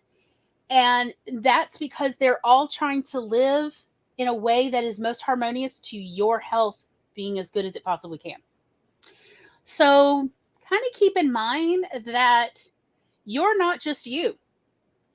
You are also millions and billions of other microbes that keep you alive. If you had no microbes in your gut, you would die in a matter of hours. You need them to live. They are actually helping you process all your food. They're helping you clean your gut. They're helping you actually clean your blood. They are the reason you're still here. So, but like any living thing, you got to feed it, right? You got to give it what it needs. It doesn't need sunlight, thank goodness. It instead needs all sorts of, chemicals and phytonutrients, and yes, fiber to, brush it out. It needs all these things so that your city in your gut can flourish rather than become, a crime wave of Gotham City and they let everyone out of Arkham Asylum. That's not what you want. Although that does kind of bring up, although first I did want to mention the, CB's, you mentioned about use, vinegar and boiled water, help clean a wound. And yeah, honey will keep that wound clean because it is antimicrobial. As long as you don't have pathogenic, negative microbes there, your body heals itself pretty quickly. But if you don't heal quickly, it's usually because there's other stuff interfering with your body processes. And it's like, all right, how can I get some positive? Also, don't forget, you can always go look up if you ever need, ask us. Gloria's done lots of research on, what do you want to call it? Pills you can swallow that are made up of good microbes, that are effective. Oh, you're talking about probiotics that you can. Yeah, if you like, there's no real foods you like, then we can also, recommend a couple of companies that make good, microbe pills to help get that flora and fauna back in your guts. Mm-hmm. Darling Ryder, hi Jules, loves vinegar-based foods. She looked it up, and one of the prevalent reasons is because the body reacts to stress by producing less stomach acid because you're in that fight, flight, or freeze situation. And it's like, well, I don't need to digest right now. I need because I'm too busy running or escaping. So it produces less acid, but the vinegar helps your body produce more acid. And again, helps make a more positive environment that's good for your good microbes instead of, the pathogenic ones. Yes. But the other part I realized we hadn't talked about, we've talked about, the need for that flora and fauna, but to go sort of to the predecessor now to the microbes, why you need to eat fiber, why you need to eat vegetables and fruits is that fiber is the homes they live in. You really need a regular supply. Try to find vegetables and fruit you just like eating regularly. Like, I love baby carrots. Baby carrots are not bad for the environment. They are what they do with the ugly carrots that people don't want to buy in the supermarket, is they, remove a little bit of the ends and they make it into that quote unquote baby carrot style. But no, it's actually good to buy baby carrots. It's fine. I like the ugly woody carrots, and they don't like to sell them in grocery stores anymore. But back in the day, I would cut the woody carrot open and just eat the cores and then use the rest of the carrot in stews and things. I know that's wild, but look, we all have our thing. Just, I'm part horse. I don't know what to tell you. But I mean, celery, fruits like, grapes and, raisins, just anything though that has fiber in it. Apples are great. I did want to mention though, on the subject of apples specifically. So even I'm using the bunny ears, y'all. Even organic apples can, at least in America, can still contain some pesticides. I would like to share with you that there is one way to remove a minimum of 70% of any pesticide residues on apples, whether they're organic or not. I mean, they're not really organic. So anyway, so why pay for them? They're expensive and they're not organic's not a real It's it's not not a a real thing. term that's regulated in the U.S. at least. And that what they found is simply a 15-minute soak in baking soda water. So when you buy your apples and you bring them home, just get yourself a big bowl, a big container, fill it with warm water. It doesn't need to be boiling water, just warm water. Tap water is fine. And put in like a fair handful of baking soda, stirred in. Put in your apples. Yes, I know they will float. And let them soak for 15 minutes. So yeah, in the middle, you probably want to turn them. Just let them soak 15 minutes and then dry them. And you've now removed 70% or more of any pesticide residues on your apples. Also, there are methods for removing the wax. And if you're buying apples in a grocery store, more than likely they are coated. Yes. There's 3 different kinds of coatings. And you can use like fine salt. So at my stores, they're called canning or pickling salt. It's a box. It's like $2 for 2 pounds. Maybe it's less. Maybe I don't know. Maybe it's $1.50. It's fine salt. You just put some in your hand and then you like scrub the apples. Mm-hmm. It will take off most of the coating. There are other products you can use. In fact, I found a great how-to on how to do this from a Carnival Supply YouTube account. I love them. Out of Ohio, I think. It was gold. And because at carnivals, people get, those caramel apples. So it's like an apple split into 8 pieces. And then, you get the hot caramel on top or the hot caramel and chocolate on top.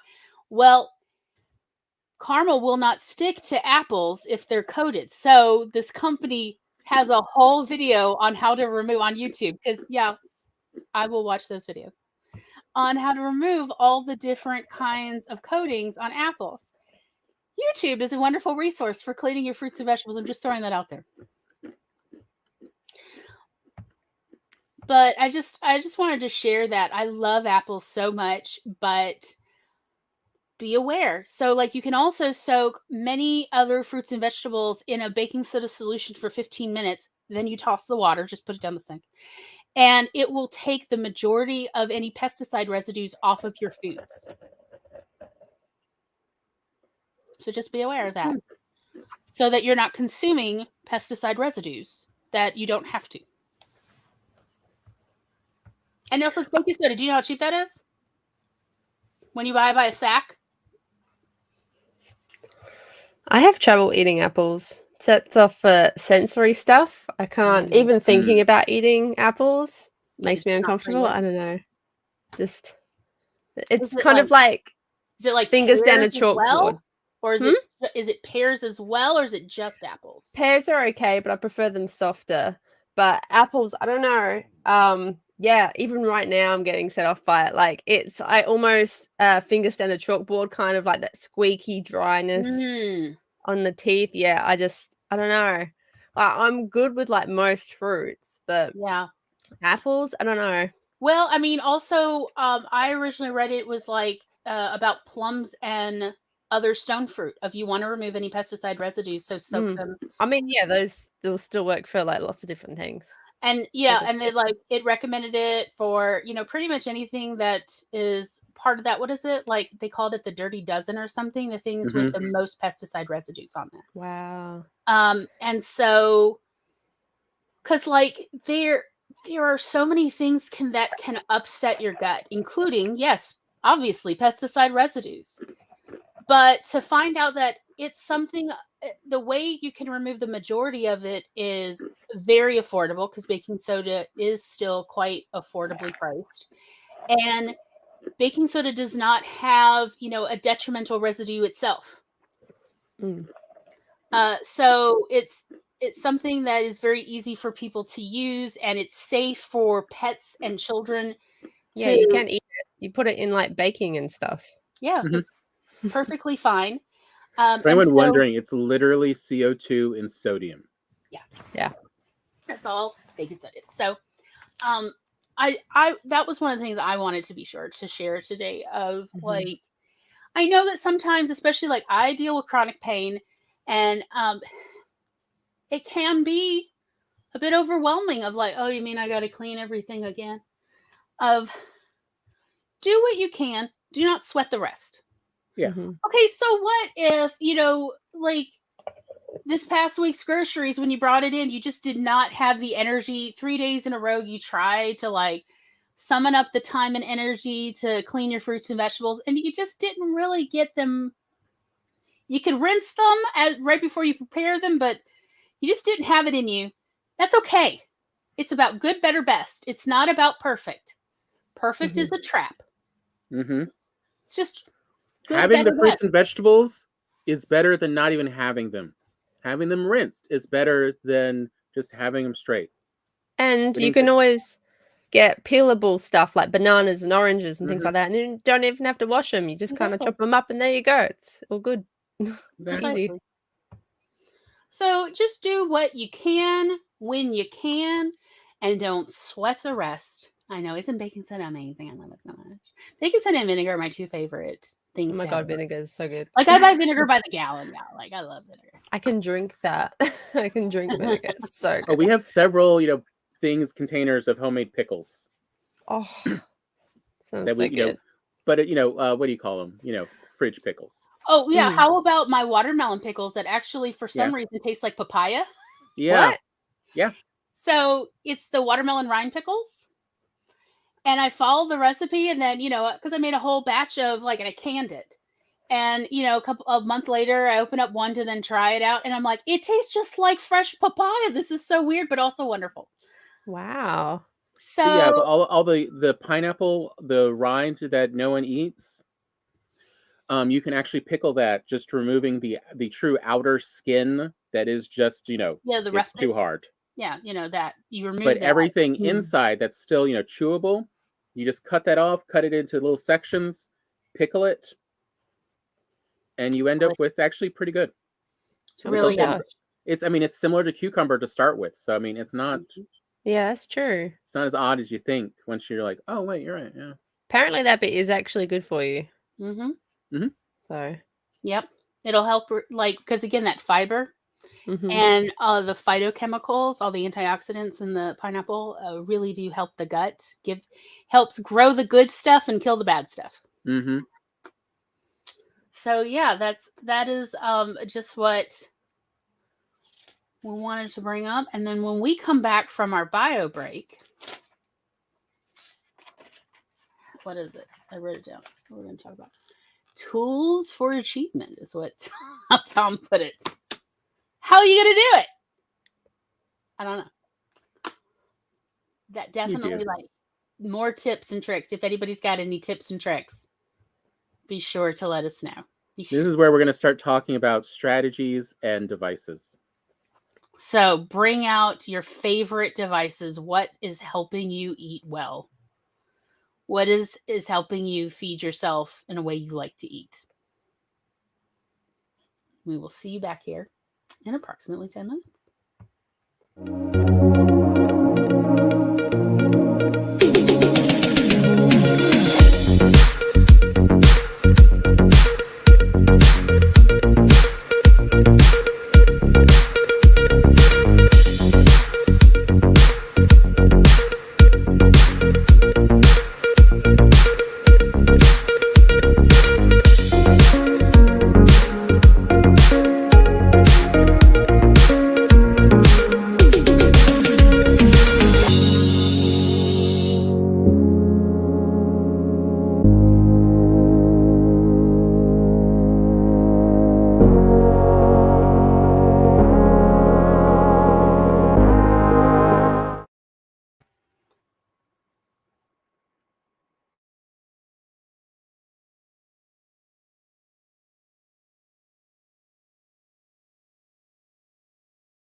Maybe beep. Maybe beep. Maybe beep beep beep. Boom. Well, well, well. Here we are again. Just keep running into each other.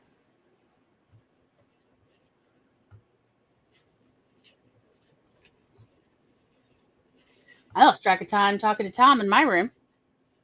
But what he wants to talk about now. Tips, tricks, strategies, and tools. And Evo wants to talk about good foods to leave in local food pantries, the sort that are in cabinets or closets where people can pull up and grab/leave items.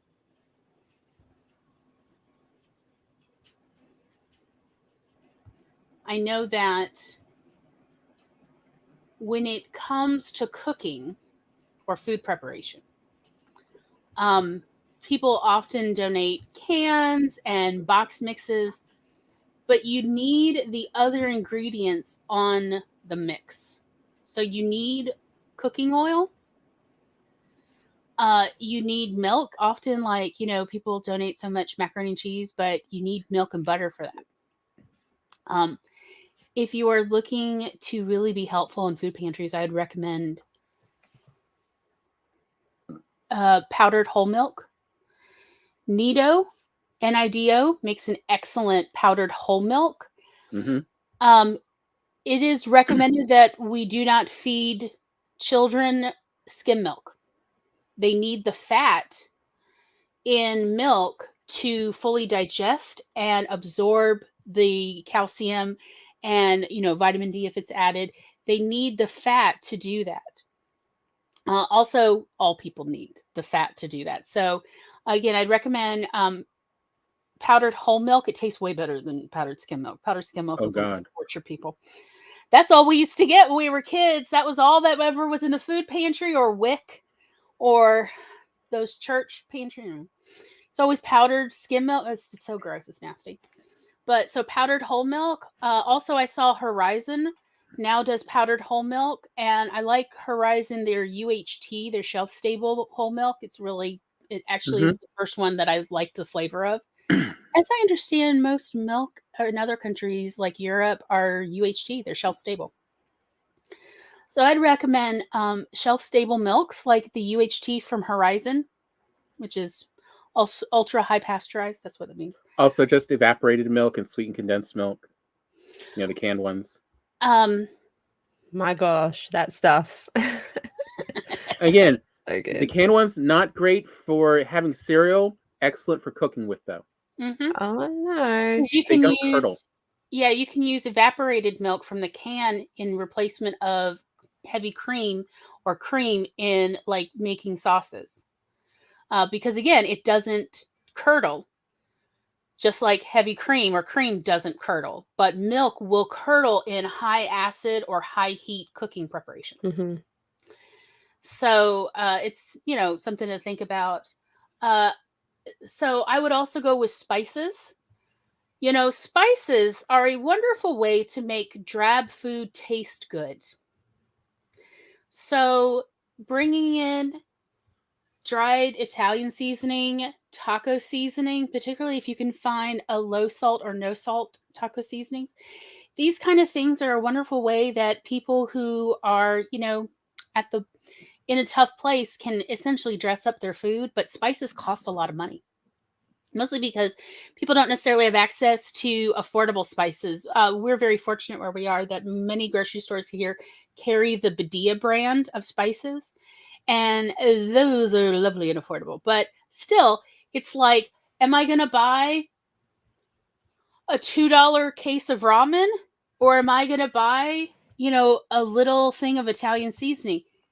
You're going to go with the ramen. So donating to food pantries those spices can be a wonderful way for people to use that to help dress up their food.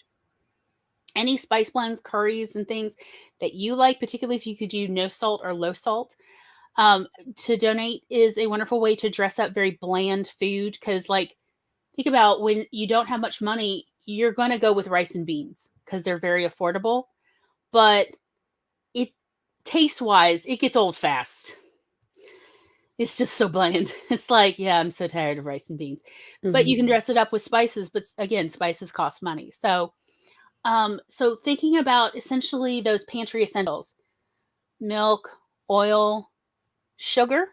Particularly, I would recommend like those smaller 2-pound sugar sacks, and then put it in a Tupperware type container and donate it just as that. Because the problem with sugar is it can attract ants. And guess what? When you're at the bottom of the barrel, you don't always have food containers. So they have a container to put the sugar in already because you put it in it itself. So, still in the package, that's what I'm saying. So I would recommend things like that.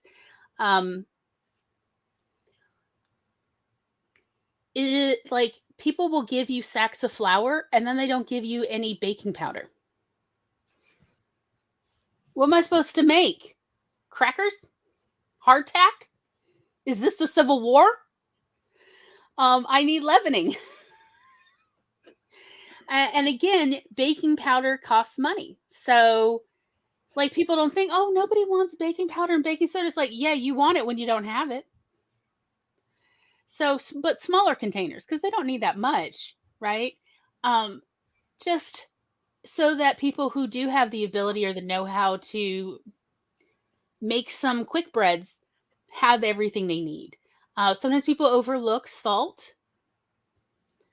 But if you're like out of salt, driving to the store to buy a 50-cent or $1 container of salt, that costs gas money. So if the food pantry already has a box of kosher salt or multiple boxes of kosher salt, it can go a long way. Plus, you can use kosher salt for other things, like a line if you're dealing with slugs. A do not cross line for the slugs trying to enter your house. So, Spence also brings up packets of yeast. Yes, packets of yeast. Because like you don't have to take it from the food pantry if you don't know how to work with it, right? Yeah, small containers of Bisquick. My mother used to use those. Oh God, she would get so excited anytime somebody donated like those 2-pound boxes of Bisquick because she knew I can make the kids pancakes. Especially if there was also sometimes you could tell when people were donating who had used the food pantry foods before, because like they would have the vegetable oil next to the Bisquick that they had donated. Like it'd be right there, and Mom's like, "Great," because you can't make pancakes that taste good without a little bit of oil or eggs, and so just like things like that. Anyhow, Amy, did you have any tips for donating to food banks or even just low-cost cooking? Yeah, I think all of those are really, really good. I think definitely pasta is a good one. Pasta and a sauce is really cheap and easy to make. Yeah, because that's what I've done. And even if you don't want to like do the pasta sauce, you get like flavored tuna or something like that. Then you get that added protein in the tuna and all of the good stuff. And then use the sauces that come in that tin on your pasta. It always amazes me at the food pantries how, there would be all these cans of tuna. Nobody would donate mayonnaise. How dare you? Like, but no mayonnaise. And there I am trying to learn how to make aioli in middle school. Like, man. It did not go well, y'all. Oh, no. Because,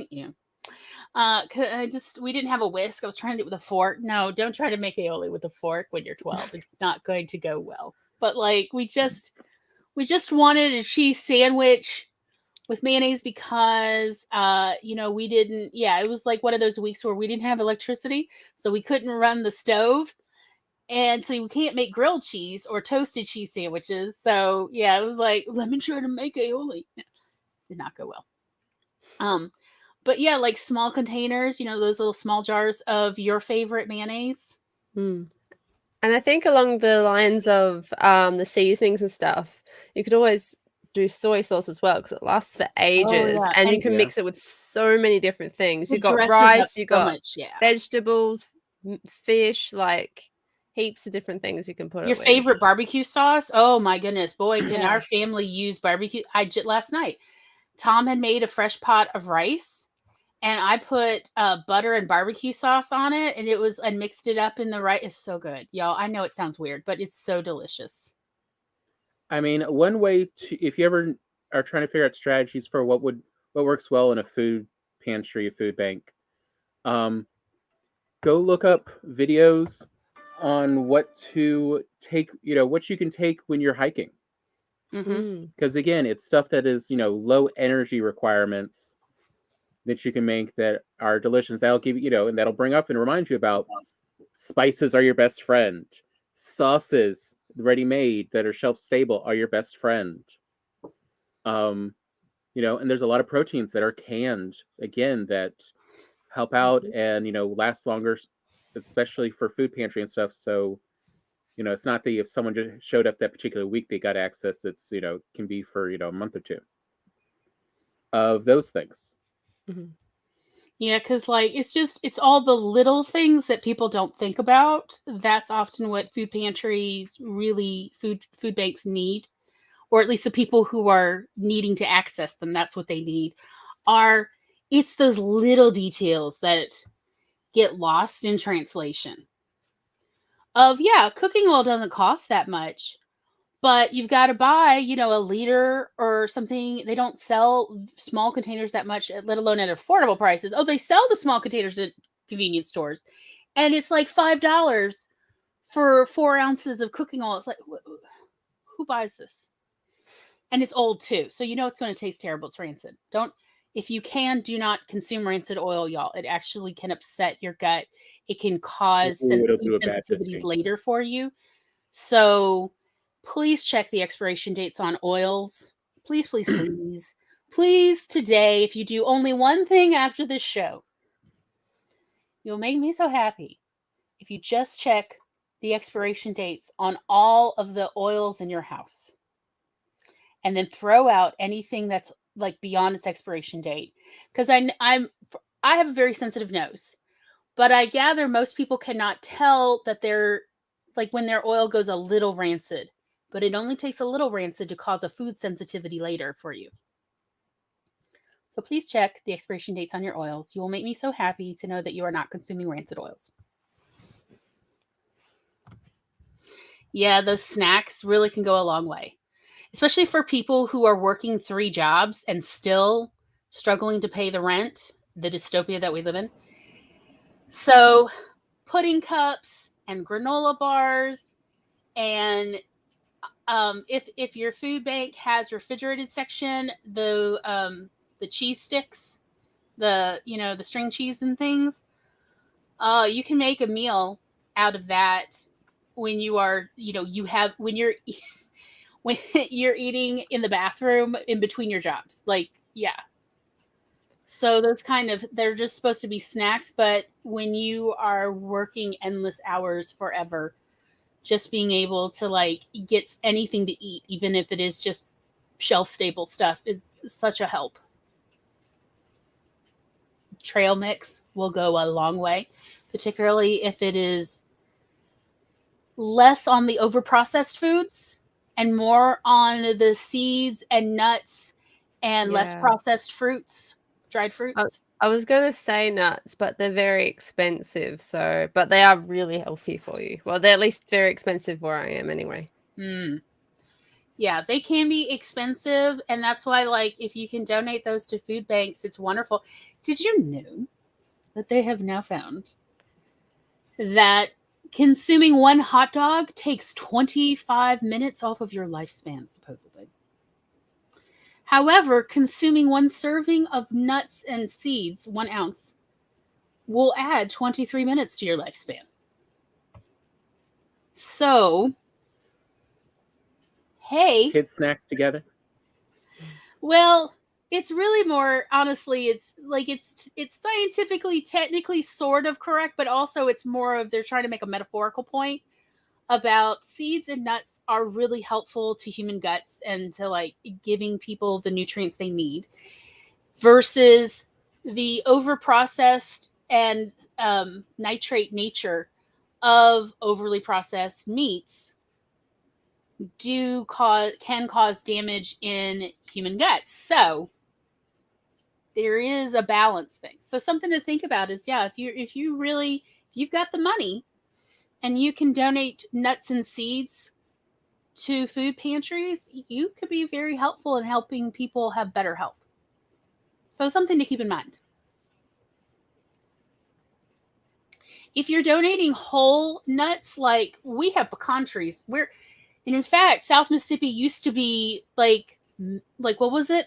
A couple 100,000 pecan trees. It was like, no, I'm not even kidding. Like, and they go through the like world half supply of the state. at one point was just from our state. Just from the bottom half. What doesn't come from Mississippi? Well, a lot grows well, is all I have to say. So if you're donating like whole nuts, like whole walnuts or pecans, be a good friend to the food bank and donate with that bag nutcracker. Because not everybody has nutcrackers and the hammer doesn't work as well. Fingers and hammers are attracted to fingers more than they're attracted to whole nuts. I'm just saying. So anyway. All right. So onto tools we like of, we kind of brought it up earlier at the beginning of the show, but heating devices, electrical devices with timers built into them are really your best friend. One of the saddest days was when the countertop oven, we had the timer stopped working. Because being able to, bake something and just set it and forget is wonderful, especially when you're busy and exhausted. One of the reasons that people talk, psychologists, psychiatrists, doctors are going to talk about spending too much time on your phone is because your phone's always trying to get your attention using advertising and different things. Well, those all still take up your decision making. And most people can only make so many decisions in a day. And then you actually have what's called executive dysfunction, where you just it takes more and more energy to make another decision. So you see it a lot with people of like, I can't decide what to eat for dinner one more night. This is it. I'm done. They would rather go hungry than figure out what to eat at night. So if like somebody is willing to go hungry rather than make a decision, that is definitely a major flag for executive dysfunction. So it's about when you're not so drained, figuring out ways to accept that you'll be there probably frequently. And so like writing out yourself little recipe cards of here's a meal I can make. Combos. Mm-hmm. Of like including, and I know when you're feeling fine, this sounds ridiculous, but just do it and then check yourself when you're exhausted and see how you feel about it. Like even writing out your recipe for tuna salad and a sandwich. Of like literally write out, here's all the ingredients to put together, mix, put on bread. And you're like, well, I know how to do that. Yes. Why would I write that down? Because when you're not feeling well, you're going to forget. Yeah, I recently found one of my old notebooks from a couple years ago where I had done a bunch of these. So naan pizza. You take a piece of naan, you put Prego or spaghetti sauce, jarred spaghetti sauce on it, put shredded cheese, put in the toaster oven or the oven, pizza's done.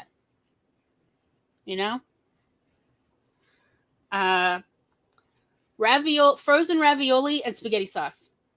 You put it in the microwave covered because that spaghetti sauce is going to go everywhere. Mm-hmm.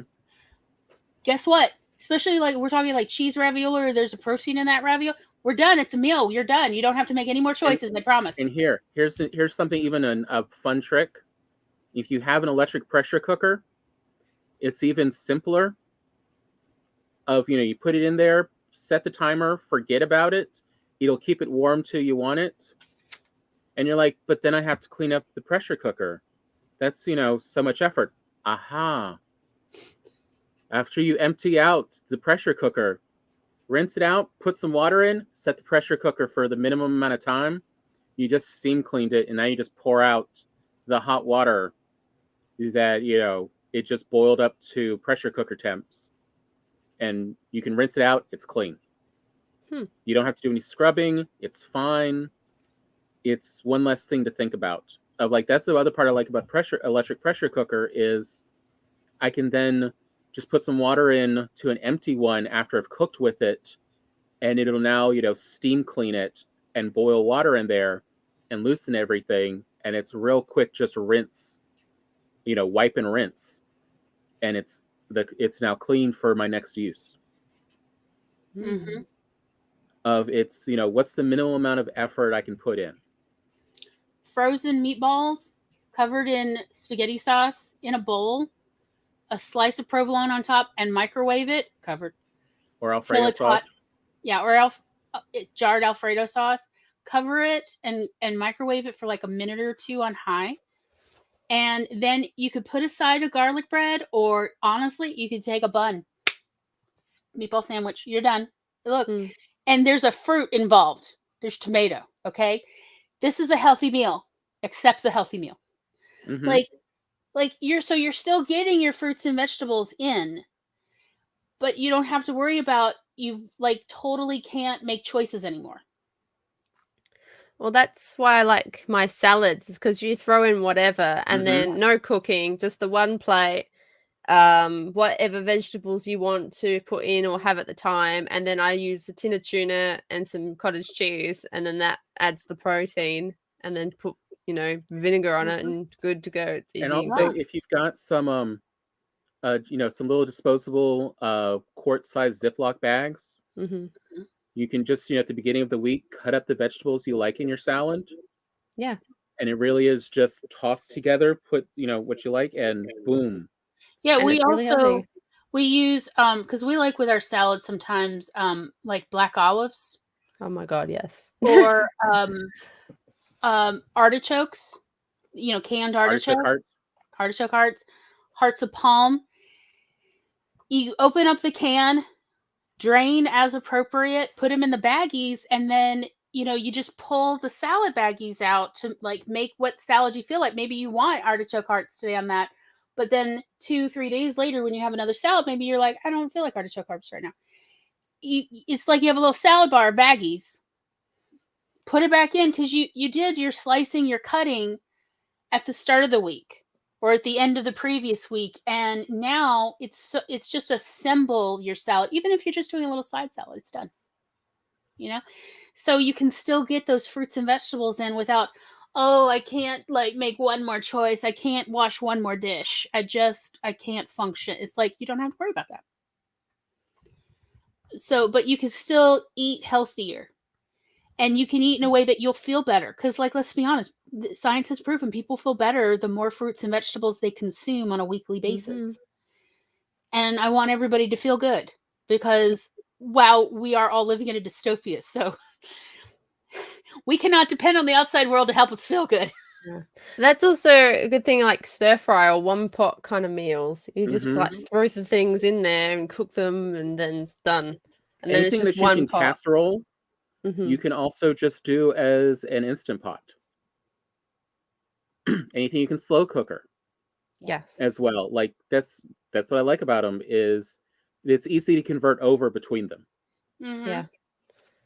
And the rice cooker, you can also put frozen vegetables in with the rice and things and kind of cook it together and stuff. And Spence, though, has reminded me about so one of the things Glory found out after she came back from the hospital 2 years ago is an interesting quirk about rice.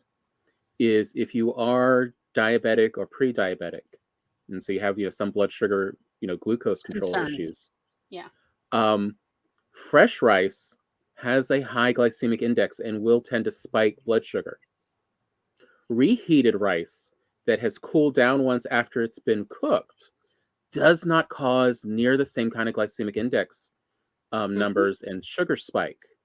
And so it is much easier for a diabetic to control their numbers with, pre-cooked rice that they then reheat in the microwave. I mean, you still heat it up to temps so that it's no longer starchy and it regels the rice.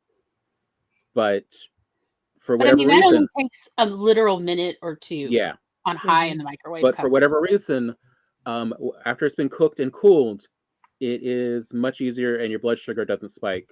So rice is, can be back on your meal plans. So like they market in Asian markets low glycemic rice, and all it is they cooked it once and then they dried it back out and then you cook it again like normal. And it's, a bit more expensive. It's like 20 to 40% more expensive than regular rice, or you could just do it at home. You just cook the rice and then you either refrigerate it or you freeze it.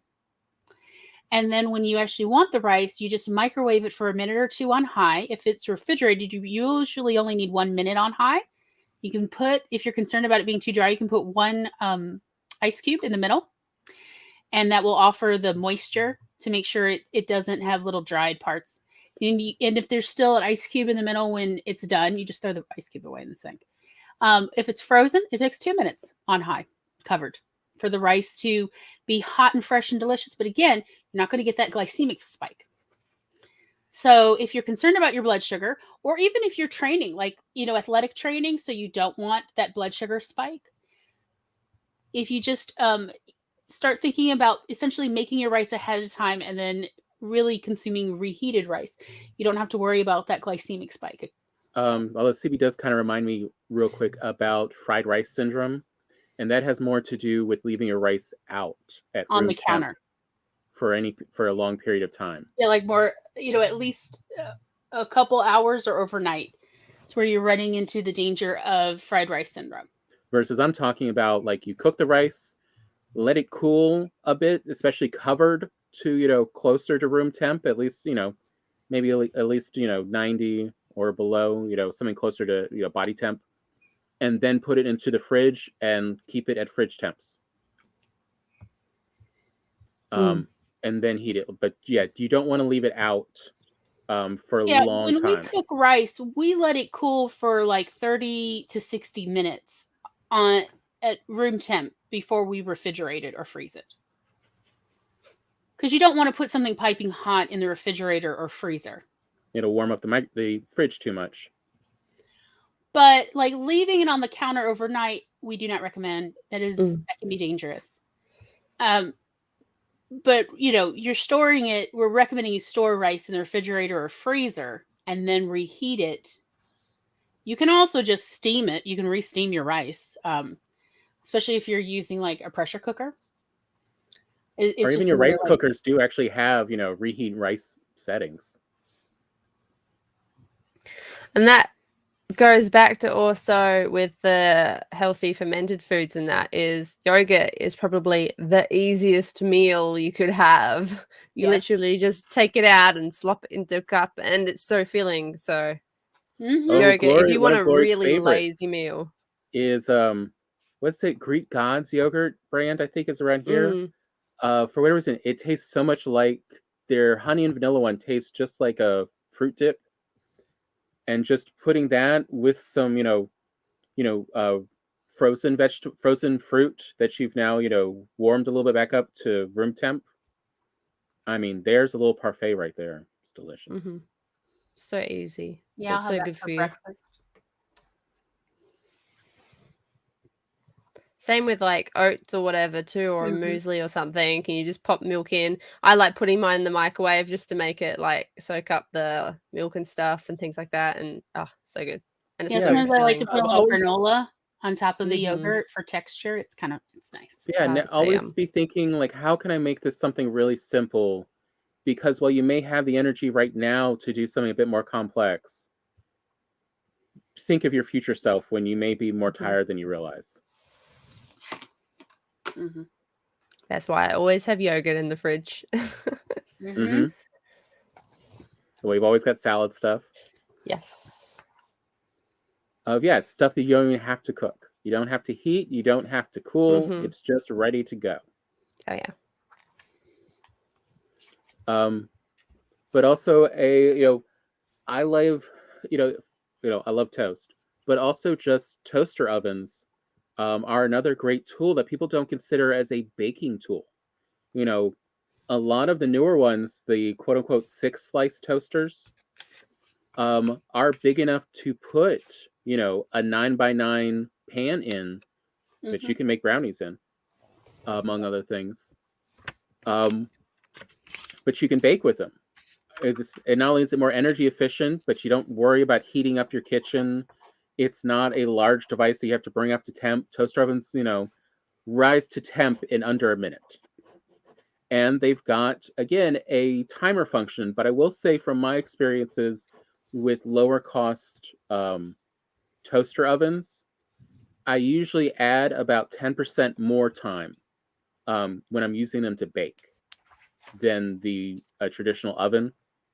Since they can't regulate that temperature quite as evenly, there's a bit more fluctuation, and that tends to mean it does need a little bit more cooking time or a little bit higher temp if the food can take it. So that's the only thing about using a toaster oven instead of a regular oven. But yeah, find devices you can put a timer on. It's a wonderful thing. We also, Tom and I talked during the break about we'd like to really strongly encourage everyone to consider getting a refrigerator thermometer if you don't already have one.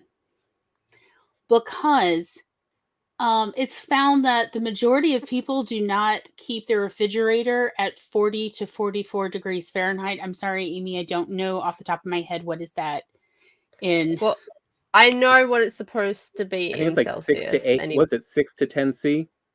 I think it's more like 4 or 5. Yeah. If you really want that refrigerator cold.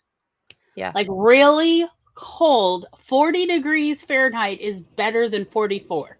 You really just want it just above freezing. Yeah. And you don't want ice. Ice is also bad. But refrigerators are not necessarily that good at keeping the temp what it says on the dial. So having a thermometer in your refrigerator to monitor how effective your refrigerator is at maintaining the right temperature is a really good idea. Y'all, these refrigerator thermometers are so inexpensive. And when I say that, I mean less than $10. I've seen them for $6 or less. And they last for decades. And you ask, but Glory, maybe when they get old, they're not that good. I have taken 30-year-old thermometers to one of my science labs at the university. It's like 38 years old, still perfect, still good. Like this technology, humans got right. So again, they last forever. They're good forever, practically forever. So thank you. Appreciating when you come in with the math for us. And so again, check what it is because you really want to keep those refrigerators cold and not put the eggs in the door. Eggs do not like the constant temperature change of always opening their or milk. Yeah, don't put the milk or the eggs in the door or cheese in the door because that temperature change is a great way to grow microbes, but not the good kind. So you would want to keep those in the fridge itself, not the door. Versus, you know what? Mayonnaise is fine in the door. Even most of your bottled sauces. Jam's pretty good in the door. Because it's already very high in sugar. And sugar, like if you get enough sugar in something, it slows down bacterial growth. That's actually the original reason for jams. Yes. Those really sweet things we have that we like to spread on things. In foods, those tended to originate as just preservation methods, just like highly salted foods. So yeah, ketchup goes great in the door. If you eat ketchup. I know ketchup's a polarizing subject. I get it. Yeah, the non-dairy milk, not as likely. Usually it's less sensitive to bacterial growth because that door is constantly. Also, don't put soda in the door. Why did they? That's a great way to make your soda flat. I don't know why they keep, oh, no, put your soda in the door. Like, no, you cannot trick me with this. This is a fool's game. But that was something Tom and I talked about during the break of like keeping your refrigerator as cold as you can, just above making ice in the refrigerator part is ideal. Another piece of our strategies we've really worked on that has helped a lot is storage containers that are both microwavable and freezer safe. So you can take it from the freezer straight to the microwave. You don't have to put it into another dish to use it in the microwave. Also, just because it says it's microwave safe does not mean it is freezer safe. We've had a few plastic storage containers just shatter in the freezer because they are not meant for the cold. And what that lets us do is, so the FDA says like 3 to 4 days. Okay, I kind of stretch it to a week. But if you put food in the fridge, this is not health advice. No. I'm just being honest about myself. Not great strategy. But when you make your own food, you really do need to consume it within a couple days. Otherwise, put it in the freezer. You've now got months. No problem. And if you have a container that can go from the freezer to the microwave, you also know even if you put a hot food into it, it's not going to melt. But once it cools, put in the fridge. You realize the next day, I'm not going to eat it in the next day or two.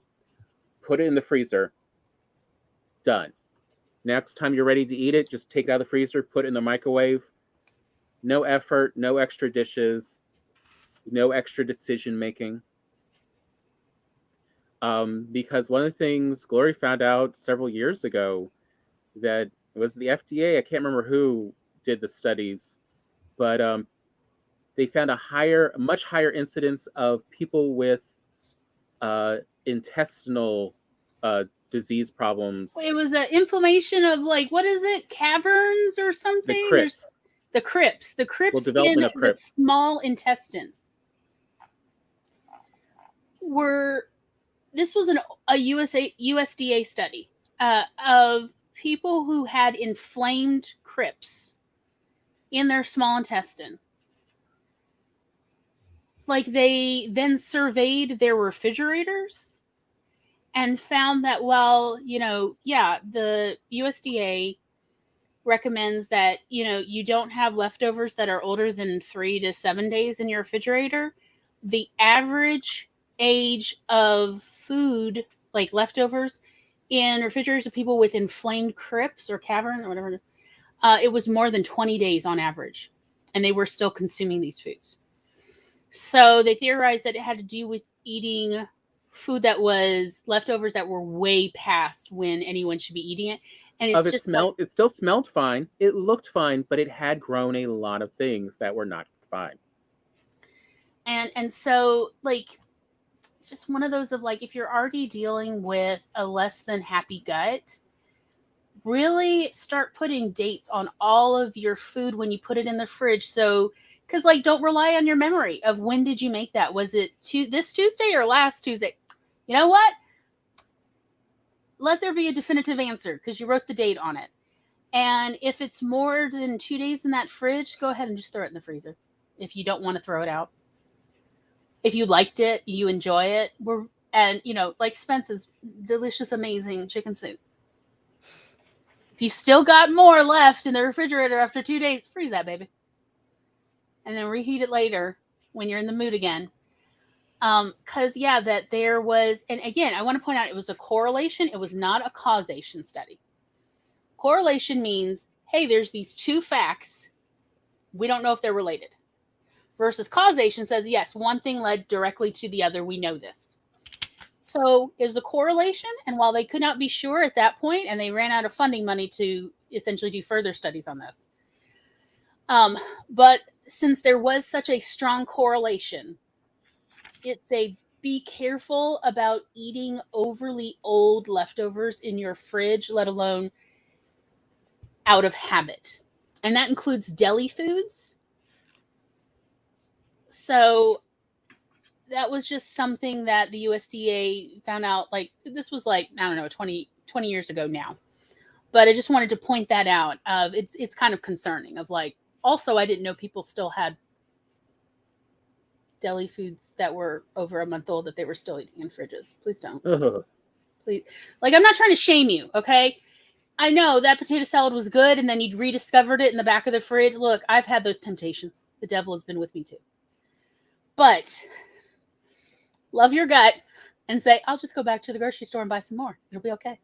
Because again, it's hard to tell when, your gut gets upset by it. It's now got more problems. You don't have as many pain receptors there. But I mean, and something else we didn't bring up earlier is, thanks now to the power of modern technologies, we have actually studied the guts more, and we have actually found most of the serotonin in your brain is actually made by your stomach. It then actually takes a little nerve pathway up to your brain. And that's truly why, if your gut's not happy, you're literally not going to be happy.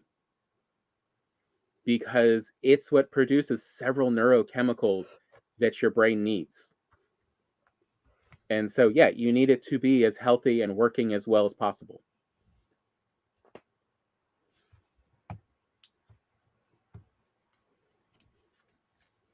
Isn't painter's tape great? Yep, has a much higher chance of surviving freezing and microwaving. You know what's even better? Freezer tape. But that costs a little bit more. I'll own that. It's just, get yourself some masking tape, painter's tape, freezer tape, whatever you got. Keep it in the fridge. Not the fridge. I keep it in the kitchen for labeling things. I really do need to go make a new set of Mad Max. I know. Just been so tired. I know. Or Madam Mim. Yeah. For those wondering what the difference between Mad Max and Madam Mim are, since they're both sourdough starters. One tasted of bananas, the other tasted of blueberries. Neither had ever seen them. Yeah, we didn't put either fruit in there to make the sourdough starter, although you can use that, actually.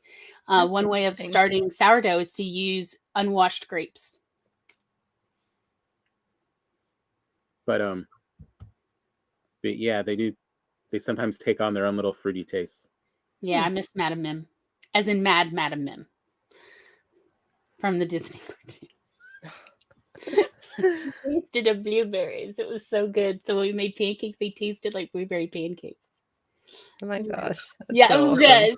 She was amazing. Although she definitely was, we call them Mad because Tom's sourdough starters, both of them, Mad Max and Madam Mim, were, even when you made sourdough pancakes with it, they still fizzed while you ate them. They were so filled with active carbonation. Wow. That the heat wasn't killing all of it, and so it was still Well, it started because the way I make my sourdough starter is a little different than most, and it's more of a Mad Max Thunderdome style of what will survive. It's the Thunderdome, y'all. It's the Thunderdome. Okay? It's not as genteel as a lot of sourdoughs. No, this sourdough will slap you in the face if you're not watching it. That's hilarious. It lives in alcohol that it makes. Yes. Like, alcohol doesn't kill it. Like, it is strong. But it does help with your guts. Oh, yeah. Because we've made like sourdough bread or sourdough pancakes for people who had like seriously medically awful acid reflux.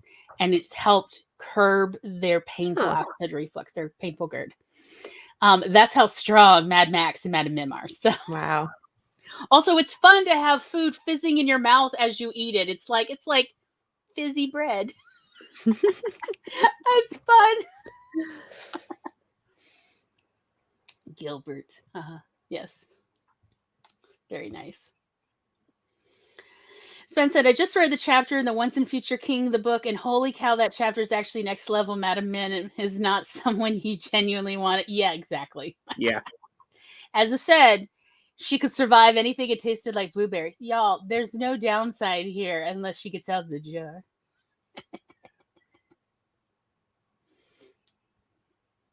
We once we were living in this really crappy house, and it had this growing section on one of the walls of black mold because it had a leak in the roof that the owner was not dealing with. And we were like, hey, let's take some of Madam Mim and just spread it on the black mold and see what happens. And so like, you know, we just did a small section, you know, like we were just messing around one night. We got a little bit weird. And we just like smeared it on with my offset spatula. And it ran a little bit, and then that was it. And you know, by the next day it was dry, and I like scraped it off, and that was it, right? But you could kind of see like the little water line. No big deal.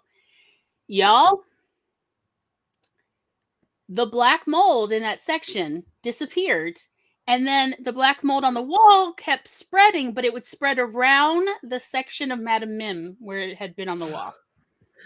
That's how fierce Madam Mim was. That black mold was like, no, we do not mess with her. Yeah, there's something people also don't realize when they are first working with bread machines is when you're just making your own bread recipes instead of getting, you know, pre-made, just add water, bread machine stuff, is the salt is there actually to control the yeast growth. Mm-hmm. So it doesn't grow too quickly, and you get one of those monster rises where, you know, the bread machine now has a new muffin top. It'll be peeking at you like, oh dear. Tom knows that he's forgotten to put the salt in before. Yes. When I was teaching him how to make bread. And that's why I also sometimes it didn't rise much because I put too much salt in. Of, you know, there is its own art, bread machines, of put in just the right amount of salt. Mm-hmm. Hence why when you bake, it is much better to use a scale to measure everything than it is to use volume. Mm-hmm. Especially like salt, depending on how big those crystals are, drastically changes the weight of how much salt you put in. Yeah, so we measure in grams. I love Spence's description of how to make sourdough. Water, high protein flour, and the willingness to fail 1,000 times. Yeah, because I've never succeeded at getting sourdough to live beyond a month. But Tom, on the other hand, has had Mad Max and Madam Mim have made it years, and he keeps killing them off, and then they come back to life. So, because like, I think there's a jar of Mad Max that Tom hasn't even opened or stirred in like, what, 2-3 years now? Yeah. Yeah, I don't know if that thing's safe or not. Yeah, I don't know. But so Tom has the touch. I do not when it comes to sourdough. We all have our limitations. I, on the other hand, can make wine. So, yeah. Well, that's the reason for the Thunderdome is because of where we live. It tends to be a bit more humid. There's a lot more stuff in the air. So again, mold, and there's a lot more mold stuff in the air. And so it is harder for yeast to get, you know, a foothold and to make a good sourdough starter without something else more faster growing, opportunistic, and pathogenic to humans taking over. So I would seal the containers between dosing it and using it so nothing else got in.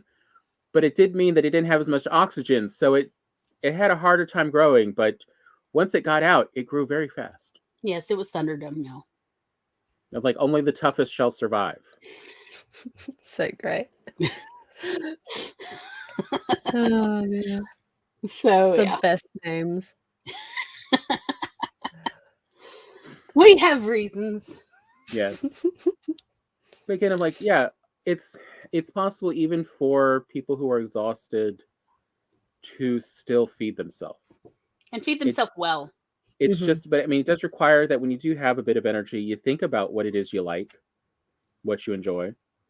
I mean, obviously, Amy, I assume you do like a good flavored tuna packet. Definitely. And I understand, like, a lot of them are pretty good now. Yeah. It's so easy. Yeah. Mhm. I mean, all else, lemon pepper never goes bad. Oh my god, yes. I mean, Yeah, well, it's I don't mean goes bad. I mean, it works with everything. It's so Yeah. good. So good. And then we've got Tom just brought one that was like, what was it, like a smoky sweet Yeah. tuna? Oh yeah. Yeah, that's I like really the good. ones with like the tomato and onions and in that mixed in. That sounds So I really good. can't share that with the dogs. But the other Yeah. ones I can. Yeah. Because I like pouring out the juices or whatever into their food bowls. They love it. Oh yeah, definitely. Yeah, good stuff. Yeah, Mad Max. Yeah, it's Mad Max Beyond Thunderdome because it had survived the Thunderdome. That was where the original name came from. Was like, it's like a Thunderdome in there, Tom. Because he's like, yeah, I forgot to like it's, you know, because he'd seal it. He's like, I forgot to check it on for 3 weeks. So, and I'm like looking at all this alcohol that has risen to the top, and I'm like, it's like, I don't think anything would survive in there. It's like the Thunderdome.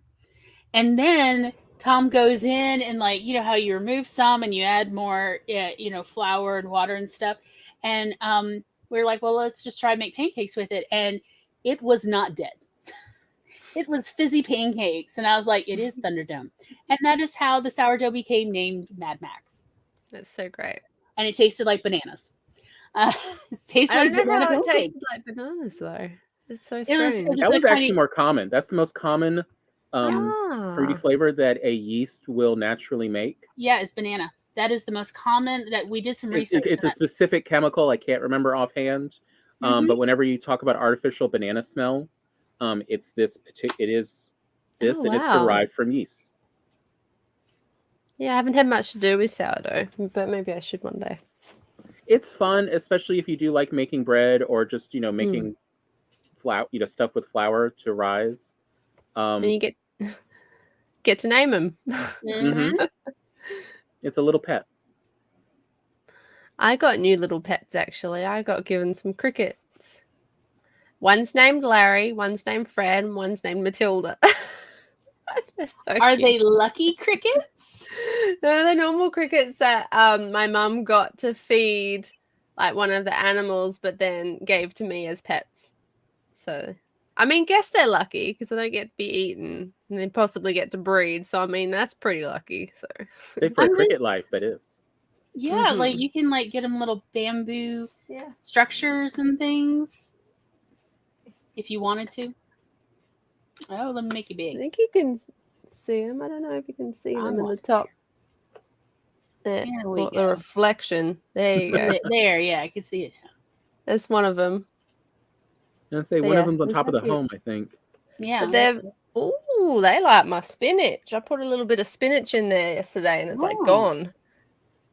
Didn't like the watermelon as much, but the spinach apparently was a hit. Yeah. They're so cute. But they're completely quiet. Oh, like really? My mum gave them to me to make, for the sound and all that because it's nice. Because hers are doing it. But these guys have been completely silent the whole time I've had them. So, I don't know. They might be a bit chilly. So I have to warm them up somehow. I don't know. But yeah, no, sourdough sounds like good. I've heard good things, lots of good things about it. Yeah, Tom will just restir the hooch in, by the way. Yeah, sounds That's why I said like it was Thunderdome in there.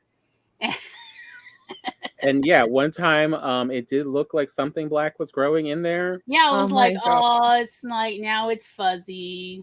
So I was like, let me just shake it and get it all over the entire container and we'll see if it's still there later. Tom has done everything they say not to do, and his sourdough has survived and is still delicious. Wow. So I'm just saying, look, Tom's been known to make dwarven war bread, which was bred by Cannonball. So look, you don't have to be good at other kitchen things to be a successful sourdough cultivator. You know, like just get in there and see what happens. Yep.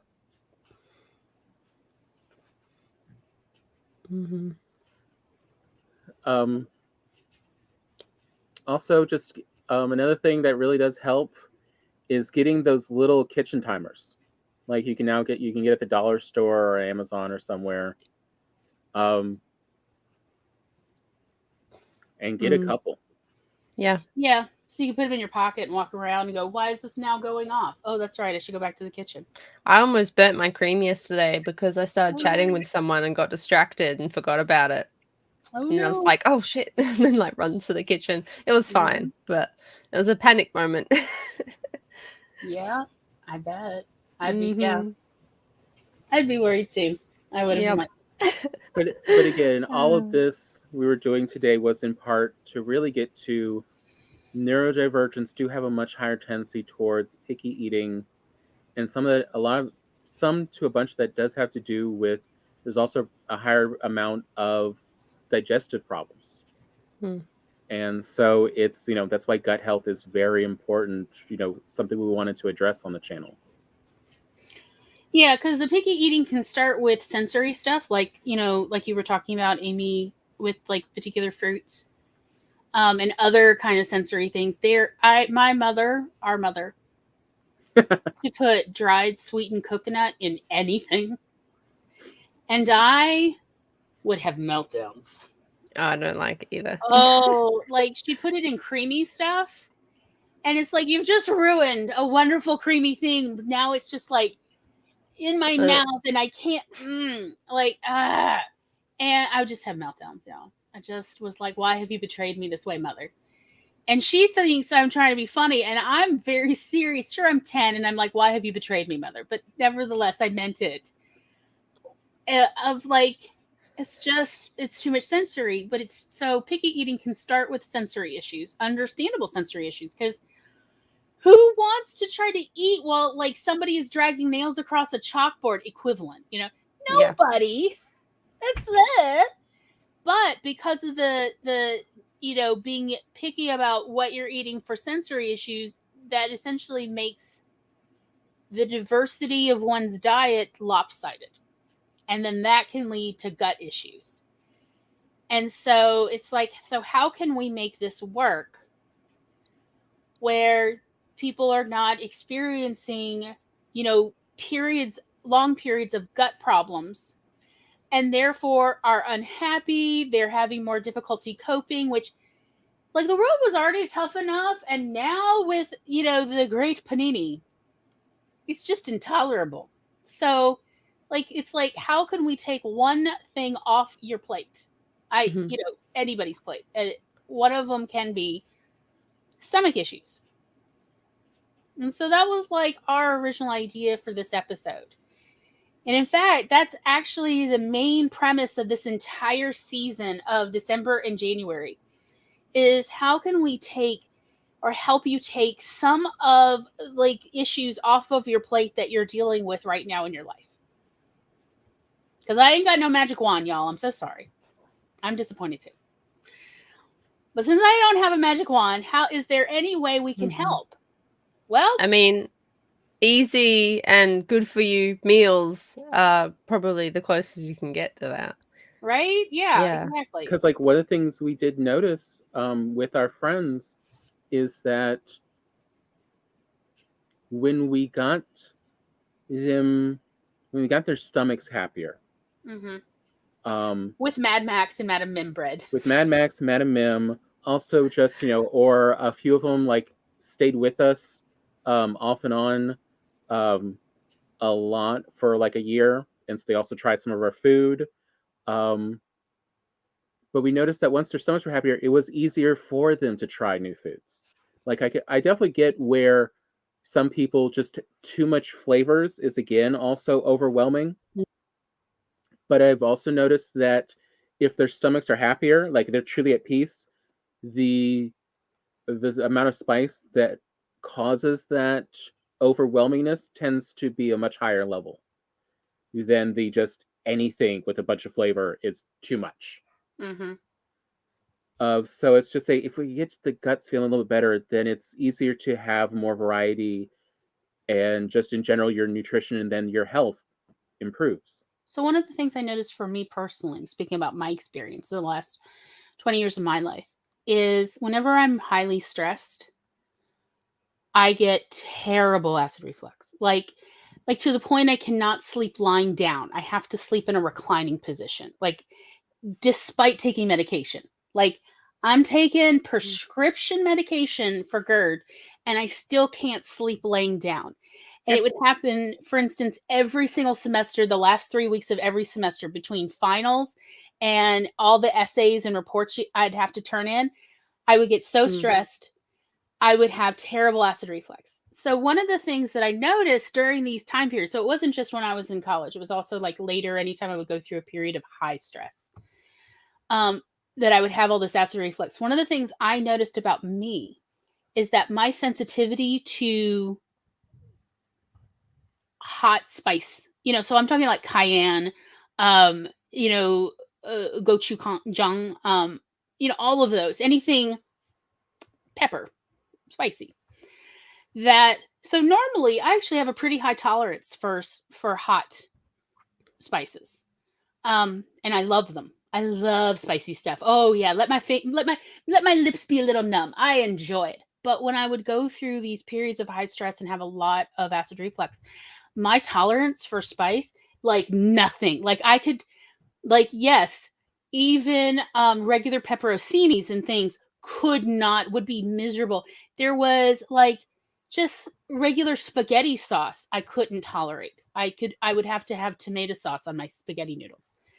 And I've noticed that with other people around here, for instance, when somebody's like, oh, I can't do any spices, I would just ask, because I am neurodivergent.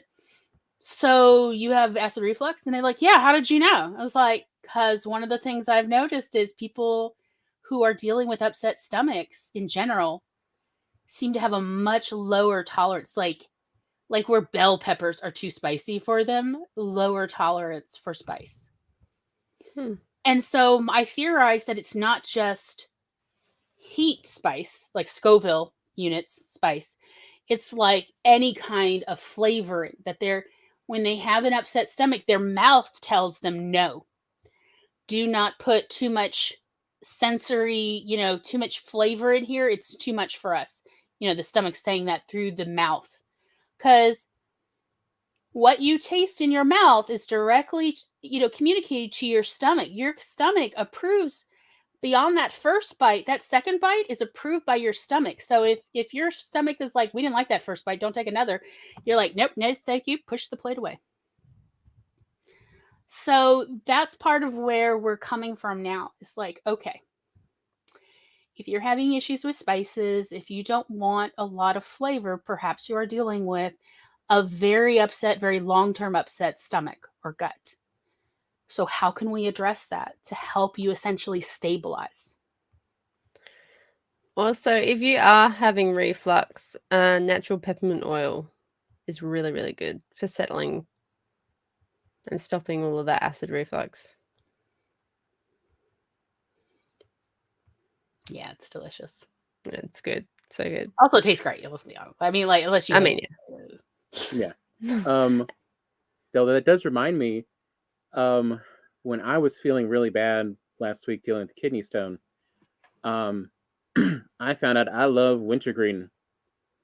And I looked it up and I found out why, because it converts into aspirin and it's a literal NSAID pain reliever. Huh. Mm-hmm. Once the kidney stone had fully passed, I was like, I suddenly do not like this root beer that much. But when I was, in pain, feeling awful, wow, that stuff just was amazing. Because my body's like, no, we need more of that. That helps us feel better. Yeah, you would not believe how much salicylic acid you can get out of real wintergreen oil, not the synthetic, the real stuff. It's like, holy cow. Wow, okay. I love that stuff. Also, we learned it's great for, it's used as an industrial lubricant and cleanser, and it will clean boats. Oh, wow, okay. Clean salt corrosion off of boats, y'all. Wintergreen oil is wild. Yeah. I see that you're blaming me, Tom. I see that. Little brothers will always be little brothers. I see that. But it is true. I'm the one who did it. Tom messaged me and was like, maybe Spence needs a wrench. And I was like, done. Because it crashed Spence's YouTube. Too much power. Glory did it. I see that, Tom.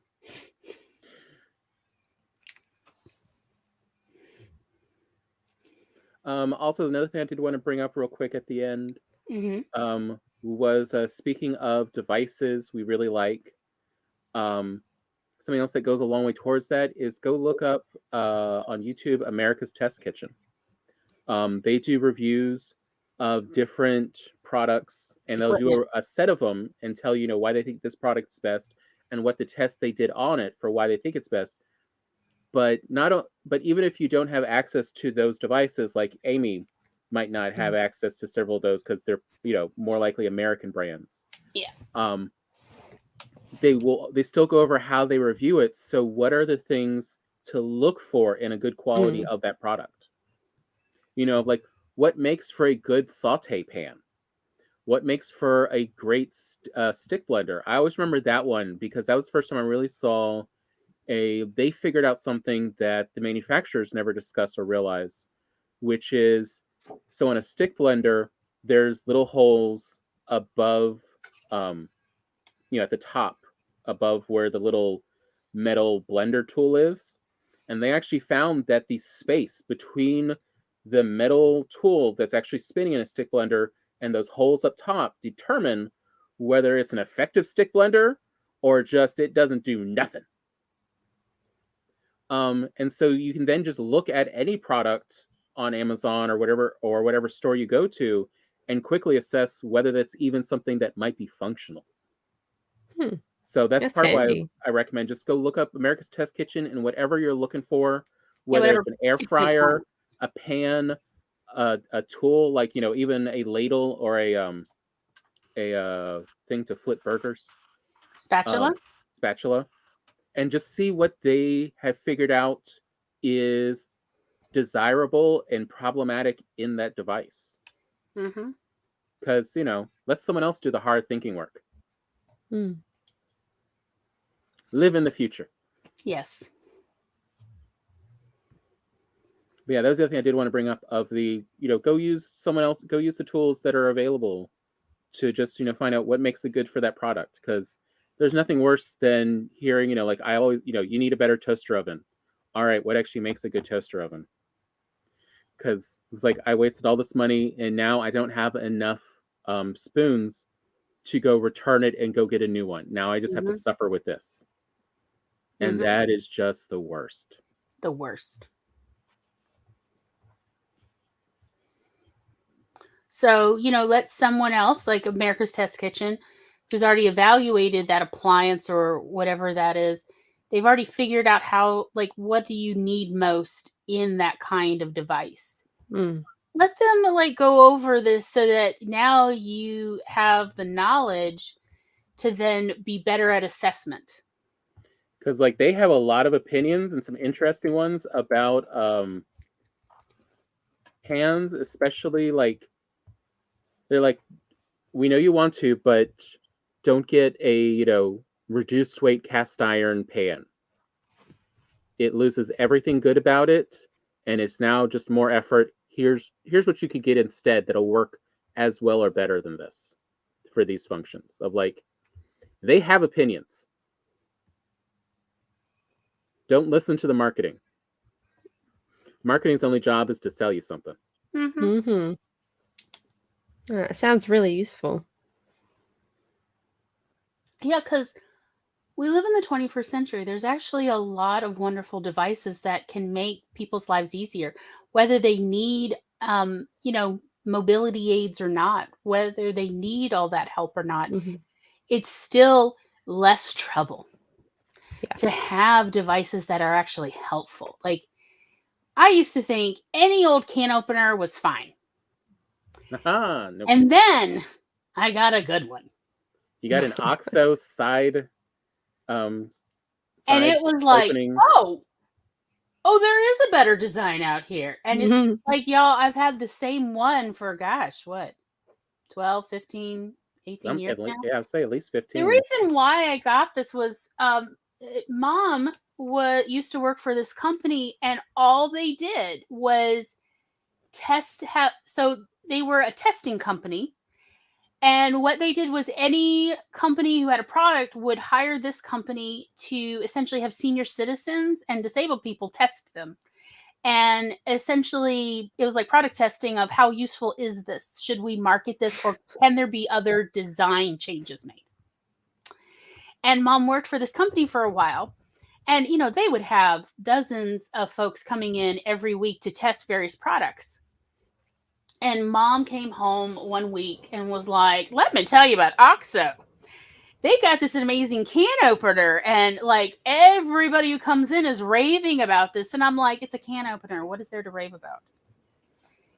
And she's like, you just don't understand. And I don't remember what happened, but at a certain point, there I was at the store, and I saw it, and it was on sale, and I was like, you only live once. Because I think OXO stuff was 40% off 1 week only. And OXO stuff's never on sale back then. Because this is like, the mid-2000s, I think. And I was like, why not? And I got the can opener, and it was like, whoa. This really is totally a different kind of can opener. And I didn't have to worry about my dog or cat hurting their tongue on the cans anymore, because they both the cat liked to lick out the tuna cans, and the dog liked to lick out the canned chicken cans. I mean, like they would beg for the cans. And then one time my little dachshund had a little cut on her tongue, and I'm like, I'm a terrible furry mommy. And so but then with the OXO side can opener, it's never a problem again. And back to me and a good furry mommy. Anyway, also so easy, my hand didn't hurt after opening 2 cans in a row anymore. I was like, my life has changed. So I'm just saying, we live in the 21st century, and while, yeah, it is a total dystopia, there are now so many lovely, affordable devices, but you still need to know how to analyze which one is actually the best product / best for your money. But we could all just be living better with all these devices. So why not? Why struggle when there's a solution that, you'll be so grateful for later? My hand, the whole hand would just cramp after opening 2 cans in a row, and it would hurt for an hour afterwards. It hurt. And I didn't know that there was a better option. It didn't even occur to me that anybody could make something where my hand didn't hurt after opening 2 cans in a row. Let alone my record is opening 14 1-gallon cans. They're number 10 cans. My record is before my hands started cramping, but that took me 48 minutes to do that. Well, you're definitely not 48 minutes of this. Yeah, I mean, anybody's going to eventually have a cramp in their hand. Repetitive stress injury? What's that? Have you met me? Anyway, so. I mean, Gloria, you're not the only one. I mean, look at Spence. Last year, I was using a terrible can opener, and I was making a pie on Discord with Sako and Doll, and Sako was so upset by my can opener, she made me let her buy me a good one, and it's real nice. Yes. But it's just painful to watch other people with bad devices. Right. So I want to say, let us stop suffering unduly. We're all used to things being crappy now. That's what the world is. Also, never underestimate the use of a good rubber band opening a lid. Because it's real cheap and it really does make a difference. Although if you really do, if CB, if you actually have, upper body dexterity and strength problems, our mother did find and come across a truly universal electric bottle opener. Jar opener that does Isn't work. It from Gizmo? I'd have to go look. Got the world's craziest name. Again, it was another thing tested by the product testing company that had been hired, but it worked to hire elderly and disabled people to try to like product test their devices. And again, mom's like, this jar opener. And I'm like, again, no, that's just, it's a gadget. She's like, but like, I'm getting older and I don't have to wait for someone to come to my house to open all my pickle jars. And like seeing Spencer, like, may or may not have cried when she got it.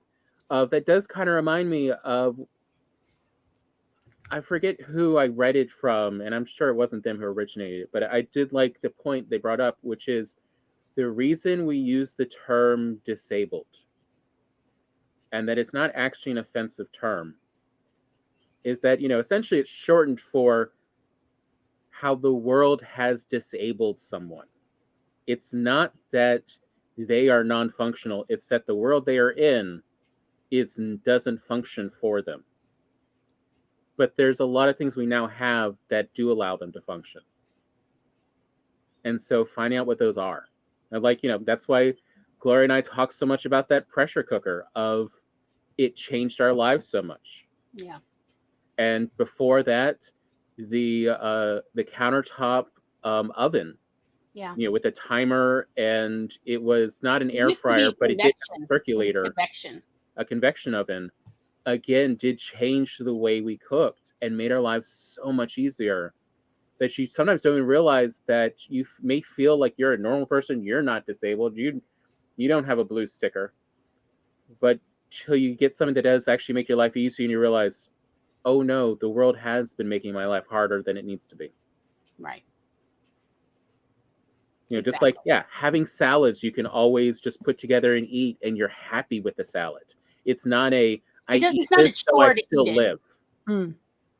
It's I eat this because I enjoy it.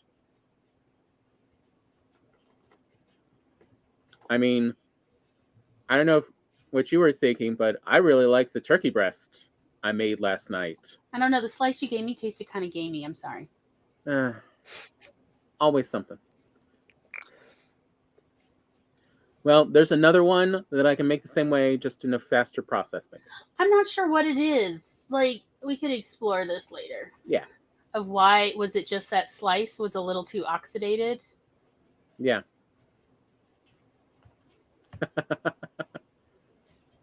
Yeah, those are lovely. The rubber flats, they're like a sheet, a little sheet. Yeah, those are really nice. Around here, you get them as freebies at stores and giveaways, like at banks and things. They give them away like with their logo printed on it, and it's like so. But also just seeing, speaking of jars, like I've seen like sometimes the reason Glory can't open the jars and I can is not because of actual upper body strength, as it is I literally have a bigger hand. Yes. And so I can get a better grip on it. And so just hand size affects whether something is so openable. Those half-gallon jars, the lid is so much larger and I can't get the strength on it, versus Tom just like has these meat hook hands. It's rude.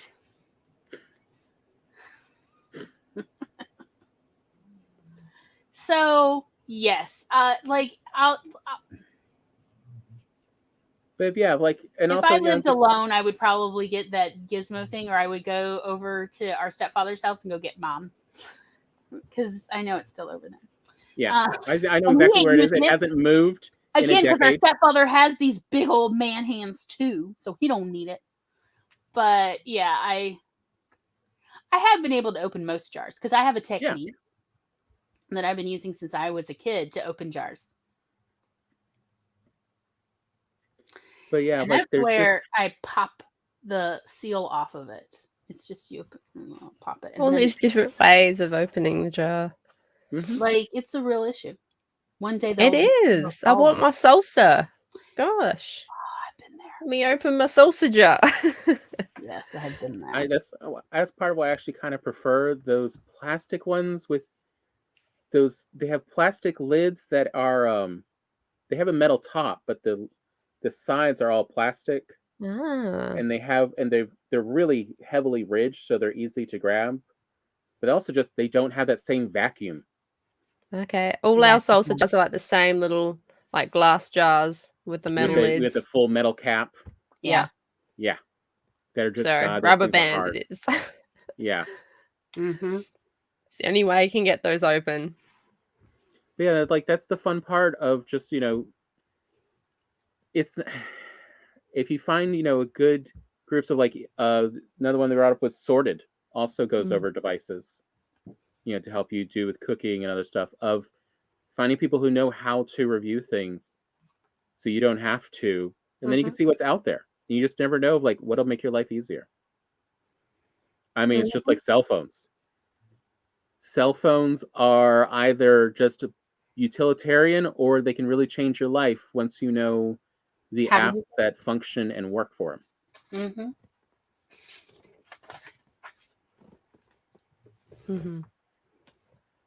Yeah. Anything else on food? I think we covered pretty much everything. I think so. Yeah, because I went over like my secret to sauces last episode about food. Of like, I have gone beyond the 5 mother sauces. This is the sauces that will go with everything you could possibly imagine. Because that is my secret for dressing up plain proteins and things, but also even just vegetables, what have you. So, yeah. Well, we hope you all had a fun time with us. Let's see. I'm glad, Amy, you were able to join us. Yeah. You definitely helped the conversation keep going. Yes. No, it's good. I do enjoy coming on to these, so I wanted to try and make it. We love having you. Oh, last thing, Spence did just remind us. Hydrate. Yes. Very true. And I mean, like, if y'all, who haven't seen it, but like, you should see my tea cabinet. It's a whole cabinet of boxes of mostly herbal teas. There is like Tetley and Lipton and Leroy Hill.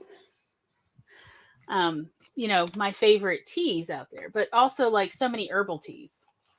Because it is a great way to drink water. Just throwing that out. Oh yeah. And something I like doing is if it's like a juice or something, I'll put it in there, but I'll use it as a cordial. So then I'll like mix it in with most of a cup of water. So it's just flavored water with the juice. And that makes it so much easier to drink water as well. Yeah. Ain't that the truth? And it saves you money because you're not going through your juices quickly either. So.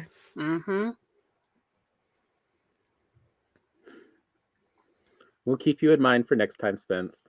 Definitely. Now, next week's episode is how to clean anything and everything on the planet. Extensive research has been done, but we would absolutely love if anybody would like to join us on screen, share all their tips and tricks. I would come to that one next week because I'm possibly working, but I hope you enjoy and have a good time. There's a lot of cleaning in my history. I will be mentioning the red couch again. Oh yes, wait for the bloody couch. Yes, there was a couch our mother bought at a garage sale that was turned out to be soaked in blood. Oh yes, it was. Y'all, it was a smelly couch, and the animals kept peeing on it. Was all I knew. It was a red couch, and like the upholstery was red, and the animals, all of her dogs, Tom's cat, everybody kept peeing on it. And then when I moved in, my dog even peed on it, and I'm like, what is going on? I raised my dog better than that. And I was like, well, I'm going to clean it really well. And that's when I made an unholy discovery. And yet, I still kept cleaning that couch. So, we will more than likely tell that story again. As well as so many more stories of cleaning adventures. And also, how do you actually clean effectively. Without who wants to spend extra overusing time? more, like, without using lots of chemicals, without using things you don't need to use or that are unsafe to handle. You know, Things that like, require respirators and, yeah. open air. Vinegar. Oh, that will be coming up, especially the why you go to the Asian market for your vinegar, because you can get susig. You can get industrial vinegar. 25% acid. Oh my god. Oh yeah, like yeah. It will clean chrome. It'll literally clean oxidation off of aluminum.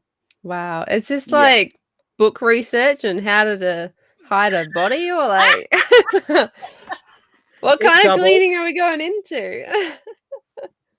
I mean, writers be writing. I don't know. We'll also talk about enzymes. Yes. Oh dear. Yeah. And bacterial cleansers. There's a lot of modern cleansing stuff that does make life easier if you know about it and how to use it.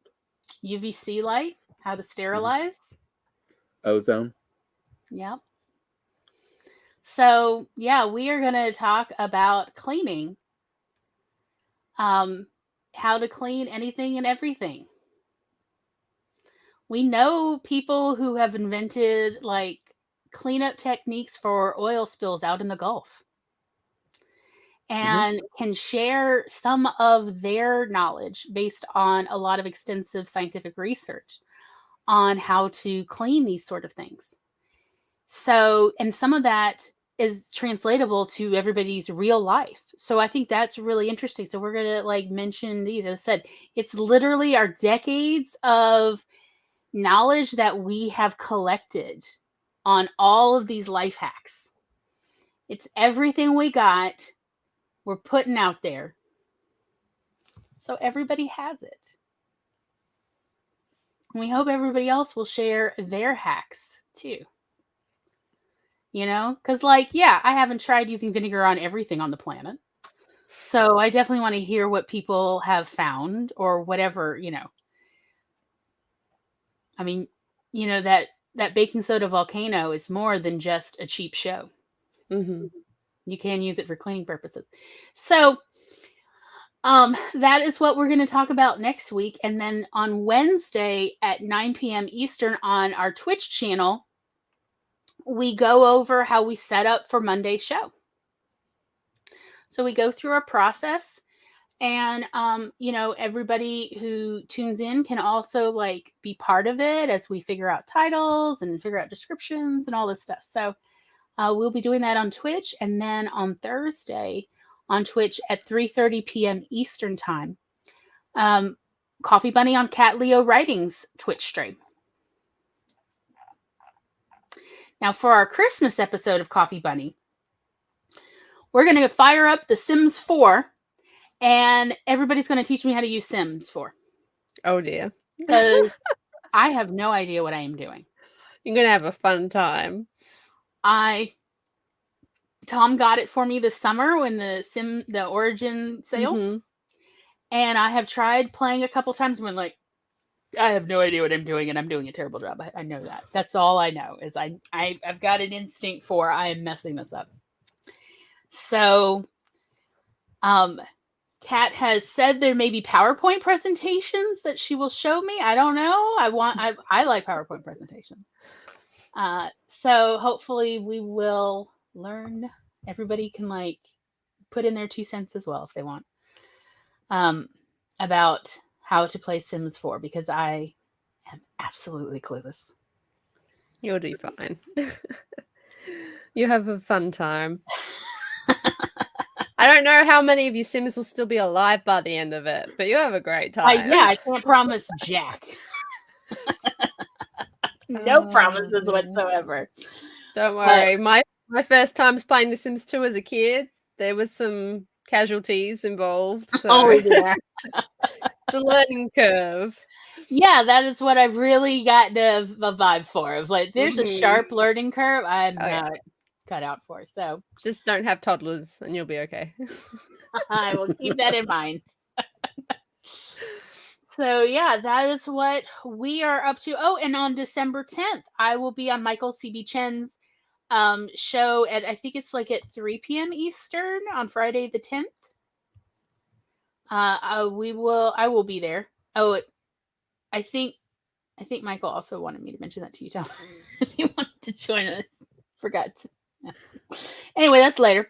And then after this show tonight, we will be heading over to our Unicorn Council Discord server into the clubhouse to go have voice chat and hang out while, honestly, Brian and I play Don't Starve Together. If anyone else wants to join us on the server, that's cool too.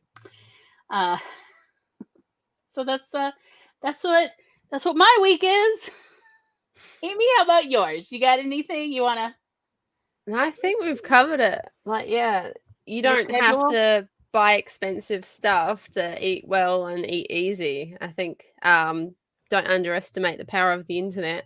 There are plenty of recipes that are quick and easy with very little ingredients involved.